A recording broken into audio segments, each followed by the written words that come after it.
गुरु नानक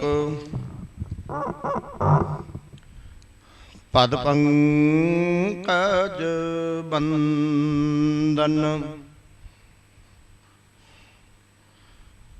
पद पंकज बंदन। सिमरांगद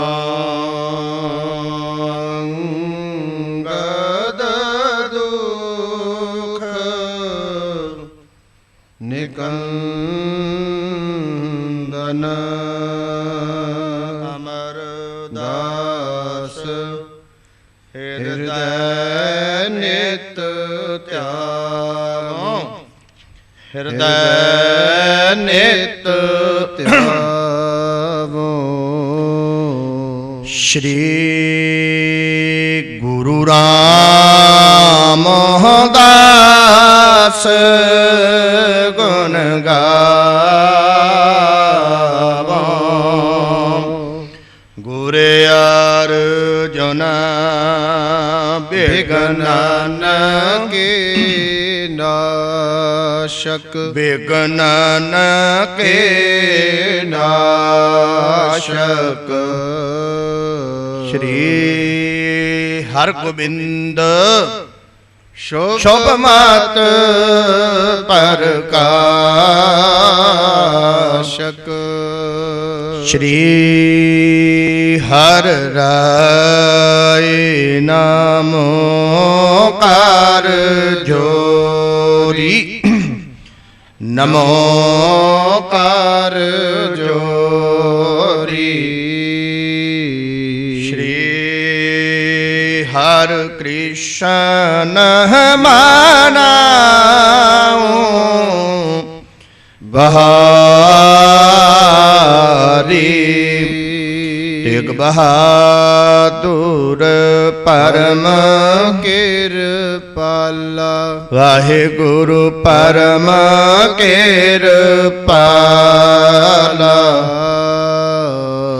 श्री गुरु गोविंद सिंह विशाला,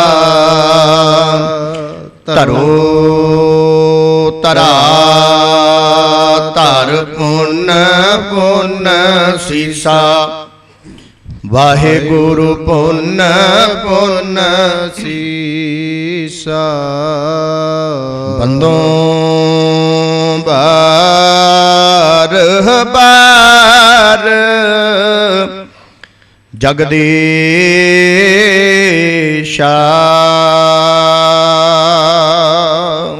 या में है अमृत ज्ञान है, मानक भगत बैराग।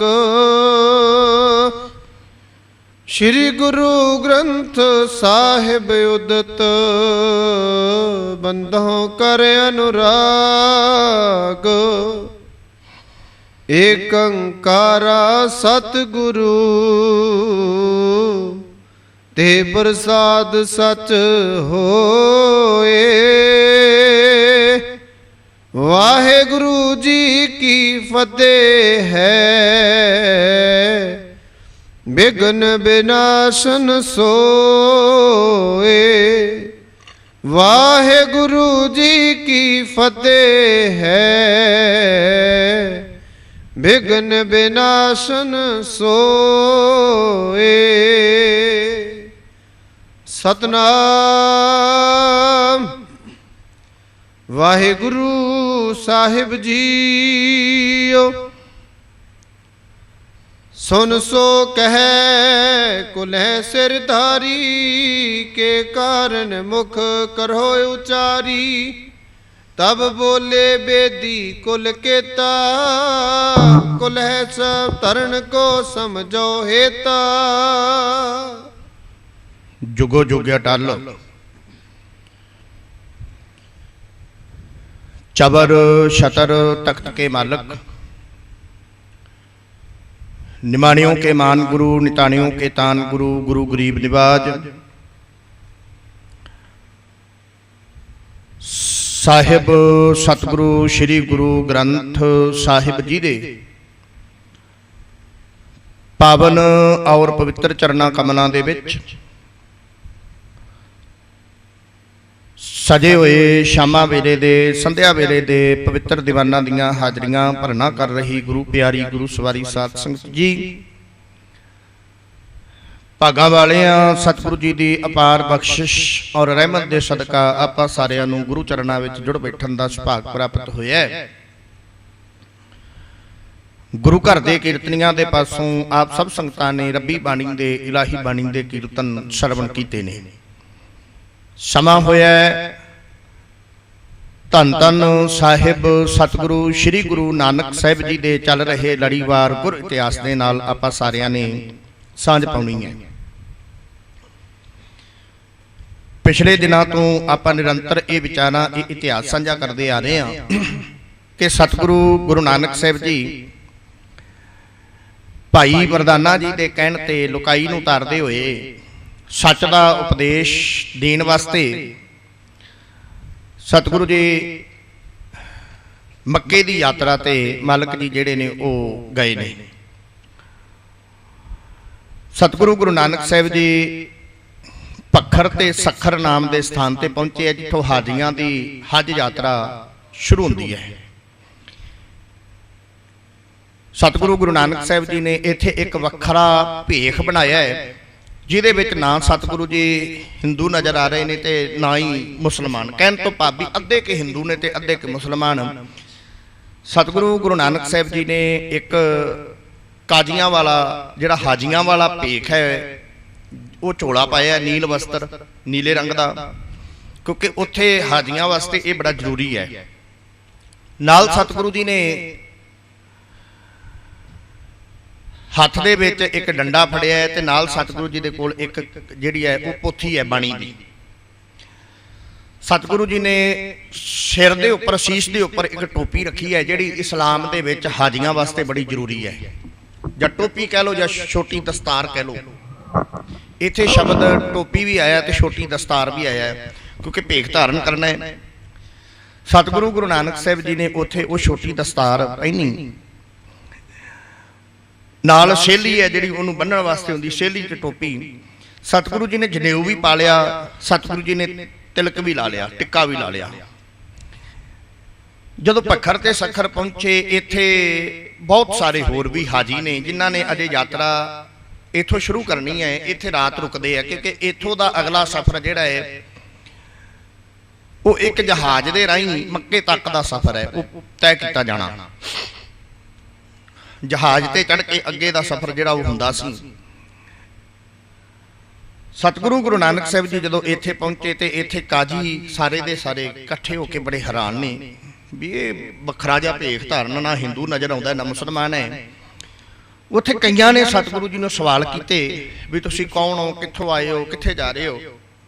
ਸਤਿਗੁਰੂ ਗੁਰੂ ਨਾਨਕ ਸਾਹਿਬ ਜੀ ਨੇ ਉਹਨਾਂ ਦੇ ਜਵਾਬ ਦਿੱਤੇ ਵੀ ਅਸੀਂ ਬੇਗਮਪੁਰੇ ਦੇ ਵਸਿੰਦੇ ਹਾਂ, ਅਸੀਂ ਸੱਚ ਦਾ ਪ੍ਰਚਾਰ ਕਰਨ ਵਾਸਤੇ ਹਿੰਦੂਆਂ ਨੂੰ ਤੇ ਮੁਸਲਮਾਨਾਂ ਨੂੰ ਸਮਝਾਉਣ ਵਾਸਤੇ ਨਿਕਲੇ ਆ ਵੀ ਸੱਚ ਕੀ ਹੈ, ਸੱਚ ਦੱਸਣ ਵਾਸਤੇ ਜਿਹੜੇ ਆ ਉਹ ਰਵਾਨਾ ਹੋਏ ਆ, ਮੱਕੇ ਦੀ ਯਾਤਰਾ ਤੇ ਜਾ ਰਹੇ ਆ। ਇੱਥੇ ਇੱਕ ਕਾਜੀ ਬਹਾਵਦੀਨ ਹੈ ਜਿਹਦਾ ਨਾਮ ਕਵੀ ਜੀ ਨੇ ਲਿਖਿਆ ਹੈ। ਉਹ ਸਤਿਗੁਰੂ ਗੁਰੂ ਨਾਨਕ ਸਾਹਿਬ ਜੀ ਨੂੰ ਕਹਿੰਦਾ ਵੀ ਆ ਜਿਹੜੀ ਤੁਹਾਡੇ ਕੋਲ ਕਿਤਾਬ ਹੈ, ਕਿਉਂਕਿ ਗੁਰੂ ਸਾਹਿਬ ਦੇ ਕੋਲ ਕਿਤਾਬ ਵੀ ਸੀ, ਆਸਾ ਹੱਥ ਕਿਤਾਬ ਕੱਚ, ਭਾਈ ਸਾਹਿਬ ਭਾਈ ਗੁਰਦਾਸ ਜੀ ਨੇ ਲਿਖਿਆ ਹੈ ਵੀ ਉਹ ਸਤਿਗੁਰੂ ਜੀ ਹੱਥ ਦੇ ਵਿੱਚ ਡੰਡਾ ਵੀ ਹੈ ਤੇ ਕਿਤਾਬ ਹੈ, ਜਾਂ ਜਿਹਨੂੰ ਕਹ ਲਓ ਪੋਥੀ ਹੈ ਬਾਣੀ ਦੀ। ਉਹ ਕਹਿੰਦਾ ਵੀ ਇਹ ਕੇਵਲ ਤੇ ਕੇਵਲ ਵਿਖਾਵੇ ਵਾਸਤੇ ਫੜੀ ਹੈ, ਜਾਂ ਪੜ੍ਹਨਾ ਕੋਈ ਵੀ ਆਉਂਦਾ ਇਹਨੂੰ। ਸਤਿਗੁਰੂ ਗੁਰੂ ਨਾਨਕ ਸਾਹਿਬ ਜੀ ਕਹਿੰਦੇ ਕਾਜੀ ਜੀ ਇਹਨੂੰ ਪੜ੍ਹਨ ਦੀ ਗੱਲ ਛੱਡੋ, ਤੁਹਾਨੂੰ ਪਤਾ ਹੈ ਵੀ ਪੜ੍ਹਾਈ ਤੇ ਪੜ੍ਹਨ ਦੇ ਅਰਥ ਕੀ ਨੇ। ਬੜਾ ਹੈਰਾਨ ਹੋ ਕੇ ਪੁੱਛਦਾ, ਕਹਿੰਦਾ ਜੀ ਕੀ ਨੇ। ਗੁਰੂ ਨਾਨਕ ਸਾਹਿਬ ਜੀ ਨੂੰ ਕਹਿੰਦਾ ਤੁਸੀਂ ਦੱਸੋ। ਮਾਲਕ ਜੀ ਕਹਿੰਦੇ 3 ਤਰ੍ਹਾਂ ਦੀ ਪੜ੍ਹਾਈ ਹੈ। ਕਾਜੀ ਬਹਾਵਦੀਨ ਕਹਿੰਦਾ ਵੀ ਕਿਹੜੀ ਕਿਹੜੀ। ਸਤਿਗੁਰੂ ਗੁਰੂ ਨਾਨਕ ਸਾਹਿਬ ਜੀ ਕਹਿੰਦੇ ਵੀ ਇੱਕ ਹੈ ਹੱਡੀ, ਇੱਕ ਹੈ ਮਾਸ ਤੇ ਇੱਕ ਹੈ ਮਗਜ਼ ਚਰਬੀ। ਕਹਿੰਦਾ ਜੀ ਉਹ ਕਿਵੇਂ। ਸਤਿਗੁਰੂ ਜੀ ਕਹਿੰਦੇ ਇੱਕ ਹੈ ਹੱਡੀ ਜਿਹੜੀ ਹੈ ਉਹ ਸਖਤ ਹੈ ਬੜੀ। ਕੱਲ ਦਾਸ ਨੇ ਬੇਨਤੀ ਕੀਤੀ ਸੀ ਸੰਸਕਾਰ ਕਰੀਦਾ ਮੁਰਦੇ ਦਾ, ਹੱਡੀਆਂ ਸੜਦੀਆਂ ਨਹੀਂ ਵੱਜ ਜਾਂਦੀਆਂ, ਬੜੀ ਸਖਤ ਹੈ। ਕਹਿੰਦੇ ਕਈਆਂ ਦੇ ਕੋਲ ਗਿਆਨ ਹੈ, ਉਹ ਗਿਆਨ ਲੈ ਕੇ ਨਾ ਬੜੇ ਹੰਕਾਰੀ ਬਣ ਜਾਂਦੇ ਵੀ ਅਸੀਂ ਗਿਆਨੀ ਬਣ ਗਏ ਬਸ। ਉਹ ਲੋਕਾਂ ਨੂੰ ਨੀਵਾਂ ਦਿਖਾਉਣ ਦੀ ਕੋਸ਼ਿਸ਼ ਕਰਦੇ ਨੇ। ਗਿਆਨ ਦੇ ਨਾਲ ਆਪਣੇ ਆਪ ਨੂੰ ਨਹੀਂ ਬਦਲਿਆ, ਲੋਕਾਂ ਨੂੰ ਬਦਲਦੇ। ਇਹੋ ਜਿਹੇ ਬੰਦਿਆਂ ਵਾਸਤੇ ਗੁਰੂ ਸਾਹਿਬ ਨੇ ਕਿਹਾ ਅਵਰ ਉਪਦੇਸ਼ ਹੈ ਆਪ ਨਾ ਕਰੈ, ਆਵਤ ਜਾਵਤ ਜਨਮੈ ਮਰੈ। ਇਹੋ ਜਿਹੇ ਲੋਕਾਂ ਵਾਸਤੇ ਕਿਹਾ ਸਤਿਗੁਰੂ ਜੀ ਨੇ। ਪੜ ਗੱਡੀ ਲੱਦੀਆਂ, ਪੜ ਭਰੀਆਂ। ਸਤਿਗੁਰੂ ਨਾਨਕ ਸਾਹਿਬ ਦਾ ਬਚਨ, ਪੜ ਭਰੀਐ ਸਾਥ, ਪੜ ਬੇੜੀ ਪਾਈਐ, ਪੜ ਗੱਡੀਆਂ ਖਾਤ। ਪੜੀਐ ਜੇਤੇ ਬਰਸ ਬਸ, ਪੜੀਐ ਜੇਤੇ ਮਾਸ, ਪੜੀਐ ਜੇਤੀ ਆਰਜਾ, ਪੜੀਐ ਜੇਤੇ ਸਾਸ। ਨਾਨਕ ਲੇਖੈ ਇੱਕ ਗੱਲ ਹੋਰ ਹੋਮੈ, ਝਖਣਾ ਝਾਖ। ਇਹੋ ਜਿਹੇ ਲੋਕਾਂ ਵਾਸਤੇ ਗੁਰੂ ਸਾਹਿਬ ਨੇ ਕਿਹਾ ਬਾਣੀ ਦੇ ਵਿੱਚ ਪਾਠ ਪੜਿਓ ਔਰ ਵੇਦ ਵਿਚਾਰਿਓ, ਨਿਵਲ ਭਯੰਗਮ ਸਾਧੇ, ਪੰਚ ਜਨਾ ਸੋ ਸੰਗ ਨਾ ਛੁਟਕਿਓ, ਅਦਕ ਅੰਗ ਬੁੱਧ ਬਾਧੇ। ਇਹੋ ਜਿਹੇ ਲੋਕਾਂ ਵਾਸਤੇ ਜਿਹੜੇ ਪੜ੍ਹ ਕੇ ਪੜ੍ਹਾਈ ਦਾ, ਗਿਆਨ ਦਾ ਹੰਕਾਰ ਕਰਦੇ ਆ। ਸਤਿਗੁਰੂ ਜੀ ਨੇ ਅੱਗੇ ਬਚਨ ਕਹੇ। ਦੂਜਾ ਆ ਜਿਹੜਾ ਉਹ ਹੈ ਮਾਸ। ਮਾਲਕ ਜੀ ਕਹਿੰਦੇ ਵੀ ਕਈ ਨੇ ਇਹੋ ਜਿਹੇ ਜਿਹੜੇ ਪੜ੍ਹਦੇ ਤੇ ਹਨ ਪਰ ਪੜ੍ਹਾਈ ਕਰਕੇ ਸਤਿਗੁਰੂ ਗੁਰੂ ਨਾਨਕ ਸਾਹਿਬ ਜੀ ਕਹਿੰਦੇ ਵੀ ਲੋਕਾਂ ਵਾਸਤੇ ਹੀ ਵਰਤਦੇ ਆ, ਆਪਣੇ ਤੇ ਉਹਨੂੰ ਲਾਗੂ ਨਹੀਂ ਕਰਦੇ। ਗਿਆਨ ਉਹਨਾਂ ਨੂੰ ਹੁੰਦਾ, ਸਮਝ ਉਹਨਾਂ ਨੂੰ ਹੁੰਦੀ ਹੈ ਸਾਰੀ ਦੀ ਸਾਰੀ, ਪਰ ਆਪਣੇ ਮਨ ਦੇ ਵਿੱਚ ਨਿਮਰਤਾ ਨਹੀਂ ਲੈ ਕੇ ਆਉਂਦੇ, ਆਪਣੇ ਆਪ ਨੂੰ ਬਦਲਦੇ ਨਹੀਂ। ਸਤਿਗੁਰੂ ਜੀ ਕਹਿੰਦੇ ਨੇ ਦੂਜੇ ਇਹ ਨੇ। ਤੇ ਤੀਜੇ ਉਹ ਨੇ ਜਿਹੜੇ ਚਰਬੀ ਆ। ਚਰਬੀ ਜਿਹੜੀ ਉਹ ਨਾ, ਸਤਿਗੁਰੂ ਜੀ ਦੇ ਸਮਝਾਉਣ ਦਾ ਤਰੀਕਾ ਵੀ ਜਿਹੜੀ ਚਰਬੀ ਹੈ ਉਹ ਆਪਾਂ ਸਾਰਿਆਂ ਨੂੰ ਪਤਾ ਵੀ ਲਚਕਦਾਰ ਹੁੰਦੀ ਹੈ ਚਰਬੀ। ਜਿਵੇਂ ਜਿਹੜੇ ਪਾਸੇ ਮੋੜਨਾ ਉਹਨੂੰ ਉਸੇ ਪਾਸੇ ਮੁੜ ਜਾਂਦੀ ਆ ਮਗਜ਼। ਜਿਵੇਂ ਸਰੀਰ ਦੇ ਵਿੱਚ ਸਰੀਰ ਦੇ 3 ਹਿੱਸੇ ਨੇ, ਇੱਕ ਹੈ ਹੱਡੀਆਂ, ਮਾਸ ਤੇ ਚਰਬੀ ਹੈ। ਇਹੀ ਚੀਜ਼ ਹੈ ਨਾ, ਇਹਦੇ ਵਿੱਚ 3 ਹਿੱਸੇ ਨੇ ਸਰੀਰ ਦੇ। ਹੁਣ ਚਰਬੀ ਜਿਹੜੇ ਭਾਂਡੇ 'ਚ ਪਾਵਾਂਗੇ, ਜਿਵੇਂ ਦਾ ਜਿਹੜੇ ਪਾਸੇ ਉਹਨੂੰ ਕਰਨਾ ਚਾਹਾਂਗੇ, ਮੋੜਨਾ ਚਾਹਾਂਗੇ, ਮੁੜ ਜਾਂਦੀ ਆ। ਸਤਿਗੁਰੂ ਕਹਿੰਦੇ ਕਈ ਇੱਕ ਐਸੇ ਨੇ ਜਿਹੜੇ ਚਰਬੀ ਦੇ ਵਾਂਗ ਨੇ, ਇੰਨੀ ਕਿ ਉਹਨਾਂ ਦੇ ਜੀਵਨ ਦੇ ਵਿੱਚ ਨਿਮਰਤਾ ਹੈ। ਆਪਣੇ ਗੁਰੂ ਦੇ ਹੁਕਮ ਨੂੰ ਆਪਣੇ ਸਿਰ ਤੇ, ਰੱਬ ਕੀ ਰਜ਼ਾਏ ਮੰਨੇ ਸਿਰ ਉੱਪਰ, ਰੱਬ ਦੀ ਰਜ਼ਾ ਦੇ ਵਿੱਚ ਰਹਿੰਦੇ ਆ, ਹੁਕਮ ਦੇ ਵਿੱਚ ਰਹਿੰਦੇ ਆ, ਆਪਣੇ ਆਪ ਨੂੰ ਜਨਾਉਂਦੇ ਨਹੀਂ, ਹੰਕਾਰ ਨਹੀਂ ਕਰਦੇ। ਇਹ 3 ਜਦੋਂ ਸਤਿਗੁਰੂ ਜੀ ਨੇ ਗਹਿਰਾਈ ਦੇ ਨਾਲ, ਜਦੋਂ ਵੇਖੋ ਮੈਂ ਕੱਲ ਵੀ ਬੇਨਤੀ ਕੀਤੀ ਸੀ, ਜਦੋਂ ਅਗਲਾ ਪੁੱਛਦਾ ਹੈ ਨਾ, ਸਤਿਗੁਰੂ ਜੀ ਉਹਦੀ ਗਹਿਰਾਈ ਦੇ ਵਿੱਚ ਜਵਾਬ ਦਿੰਦੇ ਆ, ਤਾਂ ਕਿ ਅਗਲਾ ਗੱਲ ਸੁਣ ਕੇ ਪ੍ਰਭਾਵਿਤ ਹੋ ਜਾਏ ਵੀ ਪਤਾ ਆ ਇਹਨੂੰ, ਐਵੇਂ ਨਹੀਂ ਤੁਰਿਆ ਫਿਰਦਾ। ਸਤਿਗੁਰੂ ਜੀ ਸਮਝਾਉਂਦੇ ਵੀ ਆ, ਦੱਸਦੇ ਵੀ ਆ। ਕਾਜੀ ਬਹਾਵਦੀਨ ਨੇ ਜਦੋਂ ਇਹ ਸੁਣਿਆ ਬੜਾ ਪ੍ਰਭਾਵਿਤ ਹੋਇਆ ਤੇ ਸਤਿਗੁਰੂ ਨੂੰ ਅੱਗੇ ਕੁਝ ਕਹਿਣ ਲੱਗੇ। ਇੱਕ ਹੋਰ ਸਵਾਲ ਕਰਦਾ ਹੈ। ਕੀ ਸਵਾਲ ਕਰਦਾ ਹੈ? ਆਓ ਸੁਰਤੀਆਂ ਤੇ ਬਿਰਤੀਆਂ ਇਕਾਗਰ ਕਰਕੇ ਅਗਲਾ ਪ੍ਰਸੰਗ ਸਰਵਣ ਕਰੀਏ। ਵਿਚਾਰਾਂ ਦੀ ਆਰੰਭਤਾ ਤੋਂ ਪਹਿਲਾਂ ਸਤਿਗੁਰੂ ਗੁਰੂ ਗੋਬਿੰਦ ਸਿੰਘ ਸਾਹਿਬ ਜੀ ਦੇ ਦੁਆਰਾ ਬਖਸ਼ਿਸ਼ ਕੀਤੀ ਹੋਈ ਫਤਿਹ ਗੱਜ ਵੱਜ ਕੇ ਪ੍ਰਵਾਨ ਕਰੋ। ਕੋਈ ਵੀ ਰਸਨਾ ਮਾਂਝੀ ਨਾ ਰਵੇ। ਸਾਰੇ ਲਵਾਓ ਹਾਜ਼ਰੀ ਤੇ ਬੁਲਾਓ ਜੀ। ਵਾਹਿਗੁਰੂ ਜੀ ਕਾ ਖਾਲਸਾ, ਵਾਹਿਗੁਰੂ ਜੀ ਕੀ ਫਤਿਹ। ਸੁਨ ਸੋ ਕਹਿ ਕੋ ਲੈ ਸਿਰਦਾਰੀ, ਕੇ ਕਾਰਨ ਮੁਖ ਕਰੋ ਉਚਾਰੀ। ਸਤਿਗੁਰੂ ਗੁਰੂ ਨਾਨਕ ਸਾਹਿਬ ਜੀ ਕਾਜੀ ਬਹਾਵਦੀਨ ਦੇ ਸਾਹਮਣੇ ਬੈਠੇ ਐ। ਕੱਲਾ ਕਾਜੀ ਬਹਾਵਦੀਨ ਨਹੀਂ ਹੈਗਾ, ਹੋਰ ਵੀ ਬੜੇ ਨੇ। ਤੇ ਪ੍ਰਸੰਗ ਦੀ ਆਰੰਭਤਾ ਦੇ ਵਿੱਚ ਮੈਂ ਬੇਨਤੀ ਕਰਦਿਆਂ ਜਿਹੜੀਆਂ ਸੰਗਤਾਂ ਘਰਾਂ ਦੇ ਵਿੱਚ ਬੈਠੀਆਂ ਨੇ ਨਾ, ਬੜੇ ਧਿਆਨ ਨਾਲ ਸੁਣਨ ਵਾਲਾ ਪ੍ਰਸੰਗ ਹੈ। ਹੋ ਸਕਦਾ ਜ਼ਿੰਦਗੀ ਦੇ ਵਿੱਚ ਦੁਬਾਰਾ ਇਹੋ ਜਿਹਾ ਮੌਕਾ ਮਿਲੇ ਕਿ ਨਾ ਮਿਲੇ, ਕਿਉਂਕਿ ਦੇਖੋ ਜਦੋਂ ਕਥਾਕਾਰ ਕੋਈ ਕਥਾ ਕਰਦਾ ਹੈ ਨਾ, ਉਹਦੇ ਕੋਲ ਟਾਈਮ ਹੁੰਦਾ ਸੀਮਤ। ਉਹਨੇ ਸੀਮਤ ਟਾਈਮ ਦੇ ਵਿੱਚ ਇੱਕ ਸਾਖੀ ਸੁਣਾਣੀ ਹੁੰਦੀ ਹੈ ਤੇ ਹੋਰ ਵੀ ਗੁਰਮਤਿ ਵਿਚਾਰਾਂ, ਹੋਰ ਵੀ ਕੁਝ ਕਹਿਣਾ ਹੁੰਦਾ। ਮਤਲਬ ਕੋਈ ਘੰਟੇ ਦਾ ਟਾਈਮ ਹੈ, 1.5 ਘੰਟੇ ਦਾ, ਉਹਨੇ ਆਪਣੇ ਹਿਸਾਬ ਨਾਲ ਚੱਲਣਾ ਹੁੰਦਾ। ਇੰਨੇ ਖੁੱਲੇ ਤਰੀਕੇ ਦੇ ਨਾਲ, ਇੰਨਾ ਵਧੀਆ ਤਰੀਕੇ ਦੇ ਨਾਲ ਸਾਰੇ ਦਾ ਸਾਰਾ ਪ੍ਰਸੰਗ ਹਰੇਕ ਕਥਾਵਾਚਕ ਆਪਣੀ ਕਥਾ ਦੇ ਵਿੱਚ ਨਹੀਂ ਸੁਣਾਉਂਦਾ, ਕਿਉਂਕਿ ਇਹ ਲੜੀਵਾਰ ਕਥਾ ਚੱਲਦੀ ਹੈ। ਆਪਣੇ ਕੋਲ ਤੇ ਟਾਈਮ ਖੁੱਲਾ ਹੈ, ਆਪਾਂ ਇੱਕ ਇੱਕ ਨੁਕਤੇ ਨੂੰ ਸਮਝ ਕੇ ਚੱਲਣਾ ਹੈ। ਇਉਂ ਕਹਿ ਲਓ ਵੀ ਆਹ ਸਾਡੇ ਕੋਲ ਮੌਕਾ ਹੈ ਵੀ ਪੂਰੀ ਦੀ ਪੂਰੀ ਘਟਨਾ ਆਪਾਂ ਗੁਰੂ ਨਾਨਕ ਸਾਹਿਬ ਜੀ ਮੱਕੇ ਜਾਣ ਦੀ ਵਿਚਾਰਨੀ ਹੈ।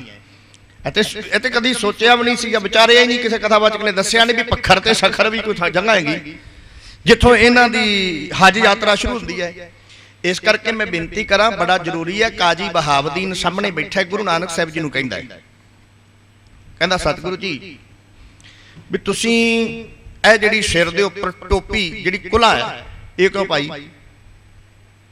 ਇੱਕ ਪਾਸੇ ਤੁਸੀਂ ਤਿਲਕ ਲਾ ਕੇ ਬੈਠੇ ਹੋ, ਜਨੇਊ ਪਾ ਕੇ ਬੈਠੇ ਹੋ। ਮੈਂ ਇਹ ਵੀ ਬੇਨਤੀ ਕਰਦੇ ਆ, ਬੜੀ ਵਾਰੀ ਸੁਣਿਆ ਆਪਾਂ ਵੀ ਸਤਿਗੁਰੂ ਗੁਰੂ ਨਾਨਕ ਸਾਹਿਬ ਜੀ ਨੇ ਆਸਾ, ਹੱਥ, ਕਿਤਾਬ, ਕੱਛ, ਇਹ ਸਭ ਕੁਝ ਆਪਾਂ ਸੁਣਿਆ ਵੀ ਨੀਲ ਬਸਤਰ ਧਰੇ ਬਨਵਾਰੀ ਸਤਿਗੁਰੂ ਜੀ ਨੇ ਪਾਏ, ਪਰ ਇਹ ਨਹੀਂ ਸੁਣਿਆ ਵੀ ਸਤਿਗੁਰੂ ਜੀ ਨੇ ਜਨੇਊ ਵੀ ਪਾਇਆ ਤੇ ਤਿਲਕ ਵੀ ਲਾਇਆ। ਸਤਿਗੁਰੂ ਜੀ ਨੇ ਸਿਰ ਦੇ ਉੱਪਰ ਸੀਲੀ ਟੋਪੀ ਵੀ ਪਾਈ। ਇਹ ਨਹੀਂ ਕਦੀ ਸਾਡੇ ਸਾਹਮਣੇ ਕਿਸੇ ਨੇ ਵਿਚਾਰ ਪੇਸ਼ ਕੀਤੀ, ਦੱਸਿਆ ਹੀ ਨਹੀਂ। ਹੁਣ ਸੁਣਿਓ, ਸਤਿਗੁਰੂ ਜੀ ਨੂੰ ਪੁੱਛਦਾ ਹੈ, ਕਿਉਂਕਿ ਮੈਂ ਪਹਿਲਾਂ ਬੇਨਤੀ ਕਰ ਚੁੱਕਿਆ, ਸਤਿਗੁਰੂ ਜੀ ਨੇ ਉਹ ਭੇਖ ਬਣਾਇਆ। ਸਤਿਗੁਰੂ ਜੀ ਨੂੰ ਕਹਿੰਦਾ ਹੈ ਕਹਿੰਦਾ ਜੀ ਮੈਨੂੰ ਦੱਸੋ ਵੀ ਇਹ ਜਿਹੜੀ ਤੁਸੀਂ ਸਿਰ ਦੇ ਉੱਪਰ ਸੁਣ ਸੋ ਕਹਿ ਕੁਲਾ ਸਿਰ ਧਾਰੀ ਕੁਲਾ, ਜਿਹੜੀ ਇਸਲਾਮ ਧਰਮ ਦੇ ਅਨੁਸਾਰ ਹਜ ਯਾਤਰਾ ਵਾਸਤੇ ਸਿਰ ਤੇ ਟੋਪੀ ਪਾਣੀ ਬੜੀ ਜ਼ਰੂਰੀ ਹੈ, ਛੋਟੀ ਦਸਤਾਰ ਹੁੰਦੀ ਹੈ ਹਾਜੀਆਂ ਦੀ। ਕਹਿੰਦੇ ਵੀ ਮੈਨੂੰ ਦੱਸੋ ਵੀ ਇਹ ਕੇਸ ਵਾਸਤੇ ਜਿਹੜੀ ਤੁਸੀਂ ਧਾਰਨ ਕੀਤੀ ਹੈ ਇਹਦਾ ਕਾਰਨ ਜਿਹੜਾ ਮੈਨੂੰ ਸਾਰੇ ਦਾ ਸਾਰਾ ਖੁੱਲ ਕੇ ਗੁਰੂ ਨਾਨਕ ਸਾਹਿਬ ਜੀ ਨੂੰ ਇਹ ਜਿਹੜਾ ਕਾਜੀ ਬਹਾਵਦੀਨ ਆ ਕਹਿੰਦਾ ਵੀ ਸਤਿਗੁਰੂ ਦੱਸਣਾ ਕਰੋ।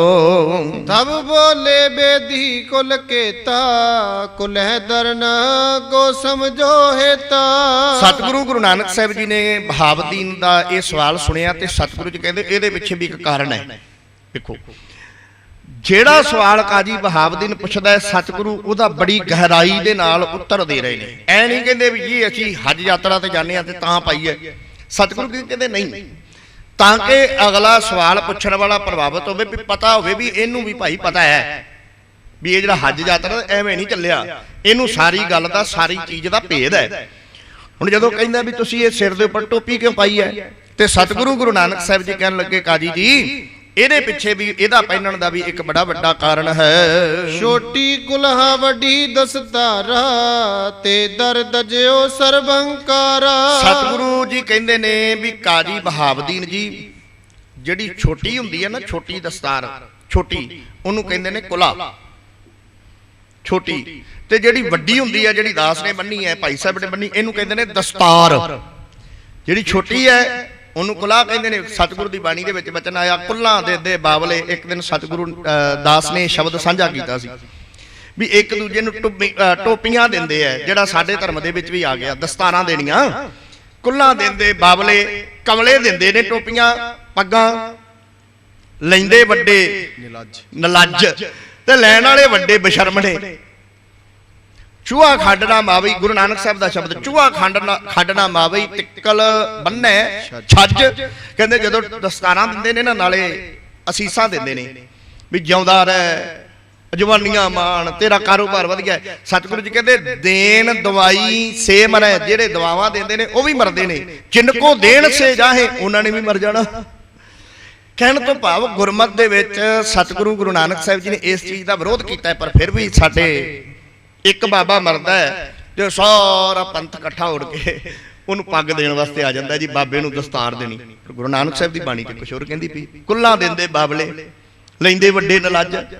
ਸਤਿਗੁਰੂ ਜੀ ਕਹਿੰਦੇ ਜਿਹੜੀ ਛੋਟੀ ਹੈ ਉਹ ਕੁਲਾ ਹੈ, ਤੇ ਮਲਕ ਜੀ ਕਹਿੰਦੇ ਜਿਹੜੀ ਵੱਡੀ ਹੈ ਉਹ ਦਸਤਾਰ ਹੈ। ਤੇ ਅਗਲੀ ਗੱਲ ਸਤਿਗੁਰੂ ਜੀ ਨੇ ਕਹੀ, ਮਲਕ ਜੀ ਕਹਿੰਦੇ ਵੀ ਇਹ ਅਸੀਂ ਸਿਰ ਦੇ ਉੱਪਰ, ਅਸੀਸ ਦੇ ਉੱਪਰ ਤਾਂ ਧਾਰਨ ਕੀਤੀ ਹੈ। ਸਤਿਗੁਰੂ ਜੀ ਕਹਿਣ ਲੱਗੇ ਤੇ ਧਰ ਤਜਿਓ ਸਰਬ ਹੰਕਾਰਾ, ਜਿਹਨੇ ਆਪਣੇ ਸੀਸ ਦੇ ਉੱਪਰ ਇਹ ਚੀਜ਼ ਪਾਲੀ ਨਾ, ਰੱਖ ਲਈ, ਪਹਿਨ ਲਈ, ਮਲਕ ਜੀ ਕਹਿੰਦੇ ਨੇ ਉਹਨੇ ਆਪਣੇ ਜੀਵਨ ਦੇ ਵਿੱਚੋਂ ਸਾਰੇ ਦਾ ਸਾਰਾ ਹੰਕਾਰ ਛੱਡ ਦਿੱਤਾ। ਕਾਜੀ ਬਹਾਵਦੀਨ ਜੀ ਇਹਦਾ ਅਰਥ ਜਿਹੜਾ ਉਹ ਇਹ ਹੈ, ਹਰ ਹੋਈ ਰਿਖਾ ਕਰੋ ਕਿਨਾਇਤ, ਯਾਦ ਖੁਦਾਏ ਰੱਖੋ ਹਰ ਸਾਇਤ। ਮਲਕ ਜੀ ਕਹਿੰਦੇ ਜੇ ਸਿਰ ਦੇ ਉੱਪਰ ਦਸਤਾਰ ਸਜਾਈ, ਜੇ ਕੁਲਾ ਸਜਾਈ ਹੈ ਨਾ, ਮਲਕ ਜੀ ਕਹਿੰਦੇ ਸਭ ਤੋਂ ਪਹਿਲੀ ਗੱਲ ਤੇ ਇਹ ਹੈ ਵੀ ਆਪਣੇ ਜੀਵਨ ਚੋਂ ਈਰਖਾ ਖਤਮ ਕਰ। ਈਰਖਾ, ਸਾੜਾ, ਜਿਹੜਾ ਇੱਕ ਦੂਜੇ ਨੂੰ ਵੇਖ ਕੇ ਸੜਨਾ ਹੈ ਨਾ, ਸਤਿਗੁਰੂ ਕਹਿੰਦੇ ਪਹਿਲਾਂ ਤੇ ਇਹ ਚੀਜ਼ ਖਤਮ ਕਰੋ। ਫਿਰ ਅਗਲੀ ਗੱਲ ਕਹੀ ਸਤਿਗੁਰੂ ਜੀ ਨੇ, ਕਹਿੰਦੇ ਯਾਦ ਖੁਦਾਏ ਰੱਖੋ ਹਰ ਸਾਇਤ, ਹਰ ਵੇਲੇ ਹਰ ਸਮੇਂ ਖੁਦਾ। ਕਾਜੀ ਬਹਾਵਦੀਨ ਹੈ, ਉਹਦੇ ਲਫ਼ਜ਼ਾਂ ਦੇ ਵਿੱਚ ਸਤਿਗੁਰੂ ਜੀ ਉਹਨੂੰ ਸਮਝਾ ਰਹੇ ਨੇ। ਇੱਥੇ ਰੱਬ ਸ਼ਬਦ ਨਹੀਂ ਵਰਤ ਰਹੇ, ਇੱਥੇ ਸਤਿਗੁਰੂ ਜੀ ਪ੍ਰਮਾਤਮਾ ਸ਼ਬਦ ਨਹੀਂ ਵਰਤ ਰਹੇ, ਇੱਥੇ ਖੁਦਾ, ਕਿਉਂਕਿ ਅੱਗੇ ਸਾਹਮਣੇ ਖੁਦਾ ਨੂੰ ਮੰਨਣ ਵਾਲਾ ਕਾਜੀ ਬਹਾਵਦੀਨ ਬੈਠਾ, ਉਹਨੂੰ ਉਹਦੀ ਭਾਸ਼ਾ ਦੇ ਵਿੱਚ ਜਵਾਬ ਦੇ ਰਹੇ ਨੇ। ਮਲਕ ਜੀ ਕਹਿੰਦੇ ਹਰ ਵੇਲੇ ਖੁਦਾ ਨੂੰ ਆਪਣੇ ਨਾਲ ਮੰਨੋ, ਖੁਦਾ ਨੂੰ ਆਪਣੇ ਹਿਰਦੇ ਦੇ ਵਿੱਚ, ਆਪਣੇ ਜੇਨ ਦੇ ਵਿੱਚ ਵਸਾ ਕੇ ਰੱਖੋ। ਜਿਹਦੇ ਸਿਰ ਦੇ ਉੱਪਰ ਇਹ ਦਸਤਾਰ ਹੈ ਉਹਦੇ ਜੀਵਨ ਦੇ ਵਿੱਚ ਹੰਕਾਰ ਜਿਹੜਾ ਉਹ ਨਹੀਂ ਹੁੰਦਾ ਹੈ। ਹੋਦ ਗੁਲਹਿ ਗੋ ਮੁਖ ਜੋ ਅੰਤਰ, ਨਿਜ ਜੰਤਰ ਕੋ ਸੋਧ ਨਿਰੰਤਰ। ਸਤਿਗੁਰੂ ਗੁਰੂ ਨਾਨਕ ਸਾਹਿਬ ਜੀ ਕਹਿਣ ਲੱਗੇ ਵੀ ਇਸ ਕੁਲਾ ਦਾ ਜਿਹੜਾ ਇਹ ਪਾਸਾ ਹੈ ਨਾ, ਇਹ ਅੰਦਰ ਨੂੰ ਹੁੰਦਾ, ਜਿਹੜੀ ਇਹ ਅੰਦਰੋਂ ਮੁੜੀ ਜਾਂਦੀ ਹੈ ਨਾ, ਆਪਾਂ ਵੇਖਣੀ ਆ ਵੀ ਕਹਿ ਘੁਮਾ ਕੇ, ਲੜ ਘੁਮਾ ਕੇ ਬੰਨਿਆ ਜਾਂਦਾ। ਸਤਿਗੁਰੂ ਜੀ ਕਹਿੰਦੇ ਇਹਦਾ ਵੀ ਕਾਰਨ ਹੈ। ਸਤਿਗੁਰੂ ਜੀ ਕਹਿੰਦੇ ਇਹ ਤਾਂ ਆ ਵੀ ਬੰਦਾ ਆਪਣੇ ਅੰਦਰ ਜਿਹੜੇ ਵਲ ਛਲ ਨੇ ਨਾ ਸਾਰੇ ਦੇ ਸਾਰੇ ਕੱਢ ਦਿੰਦਾ, ਉਹ ਸਿੱਧਾ ਸਾਦਾ ਕੇਵਲ ਤੇ ਕੇਵਲ ਪਰਮਾਤਮਾ ਅਕਾਲ ਪੁਰਖ ਦਾ ਸੇਵਕ ਬਣ ਕੇ ਜਿਹੜਾ ਆ ਉਹ ਜੀਵਨ ਬਤੀਤ ਕਰਦਾ ਹੈ। ਮਲਕ ਜੀ ਨੇ, ਕਵੀ ਜੀ ਨੇ ਲਿਖਿਆ, ਗੁਰੂ ਨਾਨਕ ਸਾਹਿਬ ਜੀ ਕਹਿ ਰਹੇ ਨੇ, ਸਤਿਗੁਰੂ ਜੀ ਕਹਿੰਦੇ ਨਿਜ ਅੰਤਰ ਕੋ ਸੋਧ ਨਿਰੰਤਰ, ਉਹ ਨਿਰੰਤਰ ਆਪਣੇ ਅੰਦਰ ਨੂੰ ਜਿਹੜਾ ਉਹ ਸੋਧਦਾ ਰਹਿੰਦਾ। ਕਹਿਣ ਤੋਂ ਭਾਵੀ ਆਪਣੇ ਆਪ ਨੂੰ ਵੇਖ ਕੇ ਆਪਣੇ ਜੀਵਨ ਦੇ ਵਿੱਚੋਂ ਵਿਕਾਰਾਂ ਨੂੰ ਜਿਹੜਾ ਉਹ ਖਤਮ ਕਰਦਾ ਰਹਿੰਦਾ ਹੈ। ਚਾਰ ਦਰਗੀ ਕੁਲਹਿ ਬੁਨਾਈ, ਚਾਰੋ ਦਰਕ ਦੇਤ ਸਮਝਾਈ। ਤੇ ਸਤਿਗੁਰੂ ਗੁਰੂ ਨਾਨਕ ਸਾਹਿਬ ਜੀ ਕਹਿੰਦੇ ਵੀ ਕਾਜੀ ਜੀ ਹੋਰ ਸੁਣ ਲਓ ਵੀ ਜਿਹੜੀ ਤੁਸੀਂ ਗੱਲ ਕਰਦੇ ਹੋ ਨਾ ਕੁਲਾ ਦੀ, ਇਹ ਛੋਟੀ ਟੋਪੀ ਦੀ, ਛੋਟੀ ਦਸਤਾਰ ਦੀ, ਮਲਕ ਜੀ ਕਹਿੰਦੇ ਜਿਹੜੀਆਂ ਚਾਰ ਟਾਕੀਆਂ ਦੀ ਬਣੀ ਹੈ ਨਾ, ਚਾਰ ਟਾਕੀਆਂ ਦੀ ਬਣੀ, ਸਤਿਗੁਰੂ ਕਹਿੰਦੇ ਇਹਦੇ ਵੀ ਅਰਥ ਸੁਣ ਲਾ। ਹੁਣ ਵੇਖੋ ਅਗਲੇ ਨੇ ਇੱਕ ਸਵਾਲ ਕੀਤਾ ਸੀ ਵੀ ਇਹਨੂੰ ਪੜ੍ਹਨਾ ਜਾਣਦਾ ਹੈ ਕਿ ਨਹੀਂ ਪੜ੍ਹਨਾ ਜਾਣਦਾ। ਸਤਿਗੁਰੂ ਜੀ ਕਹਿੰਦੇ ਪੜ੍ਹਾਈ ਵੀ ਕਿੰਨੇ ਤਰ੍ਹਾਂ ਦੀ ਹੈ, ਬੜੀ ਗਹਿਰਾਈ ਨਾਲ ਜਵਾਬ ਦਿੱਤਾ। ਜਦੋਂ ਗੱਲ ਕੀਤੀ ਕੁਲਾ ਦੀ ਵੀ ਸਿਰ ਤੇ ਕਿਉਂ ਪਹਿਣੀ ਹੈ, ਸਤਿਗੁਰੂ ਜੀ ਨੇ ਬੜੀ ਗਹਿਰਾਈ ਦੇ ਨਾਲ ਬੜੇ ਵਧੀਆ ਤਰੀਕੇ ਨਾਲ ਸਾਰੇ ਦੇ ਸਾਰੇ ਅਰਥ ਸਮਝਾ ਰਹੇ ਨੇ। ਸਤਿਗੁਰੂ ਕਹਿੰਦੇ ਨੇ ਬਹਾਵਦੀਨ ਜੀ ਵੀ ਜਿਹੜੀ ਇਹ ਕੁਲਾ ਹੈ ਨਾ, ਜਿਹੜੀ ਤੁਸੀਂ ਗੱਲ ਕਰ ਰਹੇ ਹੋ ਵੀ ਕਿਉਂ ਪਾਈ ਹੈ, ਮਾਲਕ ਜੀ ਕਹਿੰਦੇ ਵੀ ਇਹ ਚਾਰ ਟਾਕੀਆਂ ਦੀ ਬਣੀ ਤੇ ਇਹਦੇ ਵੀ ਤੁਸੀਂ ਜਿਹੜੇ ਅਰਥ ਨੇ ਵੀ ਇਹ ਚਾਰ ਟਾਕੀਆਂ ਦੀ ਜਿਹੜੀ ਬਣੀ ਹੈ ਇਹਦੇ ਵੀ ਅਰਥ ਜਿਹੜੇ ਉਹ ਸੁਣਨਾ ਕਰੋ। ਦੁਨੀ ਸੁਰਗ ਸੁਖ ਦੋ ਉਤਰ ਕੋ, ਮਾਨ ਜੇ ਮੋਲ ਲਿਪਾਏ ਨੌਰ ਕੋ। ਸਤਿਗੁਰੂ ਜੀ ਕਹਿਣ ਲੱਗੇ ਵੀ ਜਿਹੜੇ ਹਾਜੀ ਨੇ, ਹਜ ਯਾਤਰਾ ਕਰਨ ਵਾਲੇ ਨੇ, ਸਿਰ ਤੇ ਇਹ ਕੁਲਾ ਪਹਿਨ ਲਈ ਨਾ, ਵੇਖੋ ਕਮਾਲ ਦੀ ਗੱਲ ਇਹ ਹੈ ਵੀ ਗੁਰੂ ਨਾਨਕ ਸਾਹਿਬ ਜੀ ਇਸਲਾਮ ਧਰਮ ਦੇ ਲੋਕਾਂ ਨੂੰ ਉਹਨਾਂ ਦੇ ਜਿਹੜੇ ਚਿੰਨ੍ਹ ਨੇ ਹਜ ਯਾਤਰਾ ਵਾਸਤੇ, ਚਿੰਨ੍ਹ ਨੇ, ਇਹ ਕੁਲਾ ਧਾਰਨ ਕਰਨੀ ਬੜੀ ਜ਼ਰੂਰੀ ਹੈ ਹਜ ਯਾਤਰਾ ਵਾਸਤੇ, ਸੇਲੀ ਟੋਪੀ ਜਿਹਨੂੰ ਕਹਿੰਦੇ ਨੇ। ਸਤਿਗੁਰੂ ਜੀ ਉਹਨਾਂ ਦੇ ਚਿੰਨ੍ਹਾਂ ਦੇ ਅਰਥ ਉਹਨਾਂ ਨੂੰ ਸਮਝਾ ਰਹੇ ਨੇ। ਕਿੱਡੀ ਵੱਡੀ ਗੱਲ ਹੈ। ਹੁਣ ਸਾਨੂੰ ਕੋਈ ਆਣ ਕੇ ਕਵੇ ਐਜ਼ ਐਗਜ਼ਾਮਪਲ, ਉਦਾਹਰਨ, ਕੋਈ ਗੈਰ ਸਿੱਖ ਹੈ ਜਿਹੜਾ ਸਿੱਖ ਧਰਮ ਨਾਲ ਸੰਬੰਧ ਨਹੀਂ ਰੱਖਦਾ, ਕੋਈ ਮੁਸਲਮਾਨ ਹੈ, ਕੋਈ ਹਿੰਦੂ ਹੈ, ਕੋਈ ਪਾਰਸੀ ਹੈ, ਉਹ ਸਾਨੂੰ ਕਵੇ ਵੀ ਭਾਈ ਮੈਂ ਤੁਹਾਨੂੰ ਸਮਝਾਉਣਾ, ਪਹਿਲੀ ਗੱਲ ਤੇ ਅਸੀਂ ਉਹਦੀ ਗੱਲ ਹੀ ਨਹੀਂ ਸੁਣਨੀ। ਉਹਨੂੰ ਕਹਾਂਗੇ ਭਾਈ ਤੈਨੂੰ ਸਾਡੇ ਧਰਮ ਦਾ ਪਤਾ ਹੀ ਨਹੀਂ। ਅਸੀਂ ਗੱਲ, ਸਾਡੇ ਅੰਦਰ ਜਿਹੜਾ ਉਹ ਹੰਕਾਰ ਹੈ ਨਾ ਜਿਹੜਾ ਸਾਡਾ, ਇਹ ਹੈ ਵੀ ਮੈਂ ਆ ਸਿੱਖ ਤੇ ਮੈਨੂੰ ਜ਼ਿਆਦਾ ਪਤਾ।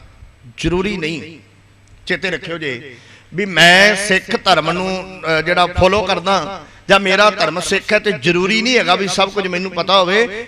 ਗੈਰ ਸਿੱਖ ਵੀ ਸਿੱਖੀ ਦੇ ਬਾਰੇ ਬਹੁਤ ਸਾਰੀ ਜਾਣਕਾਰੀ ਰੱਖਦੇ ਆ, ਪਰ ਸਾਡਾ ਹੰਕਾਰ ਜਿਹੜਾ ਨਾ ਪਹਿਲਾਂ ਹੀ ਅਸੀਂ ਚੁੱਪ ਕਰਾ ਦਿੰਦੇ ਆ। ਐਂ ਨਹੀਂ ਹੁੰਦਾ ਕਈ ਵਾਰੀ ਵੀ ਜੇ ਸਾਨੂੰ ਕੋਈ, ਜਿੰਨੇ ਮੰਨ ਲਓ ਵੀ ਕਿਸੇ ਨੇ ਕੇਸ ਕਤਲ ਕਰਾਇਆ ਹਨਾ, ਦਾੜੀ ਕੇ ਕਤਲ ਕਰਾਈ, ਉਹ ਮਾੜੀ ਜਿਹੀ ਕੋਈ ਗੱਲ ਕਰਦਾ ਤੇ ਉਹਨੂੰ ਆਪਾਂ ਉੱਥੋਂ ਹੀ ਚੁੱਪ ਕਰਾ ਦਿੰਦੇ ਆ, ਚੁੱਪ ਕਰ ਬਈ ਤੂੰ ਤੇ ਸਿੱਖ ਹੀ ਨਹੀਂ ਹੈਗਾ, ਐਂ ਕਰਕੇ ਅਗਲਾ ਵਿਚਾਰਾ ਕਹਿੰਦਾ ਵੀ ਯਾਰ ਕਮਾਲ ਹੋ ਗਈ।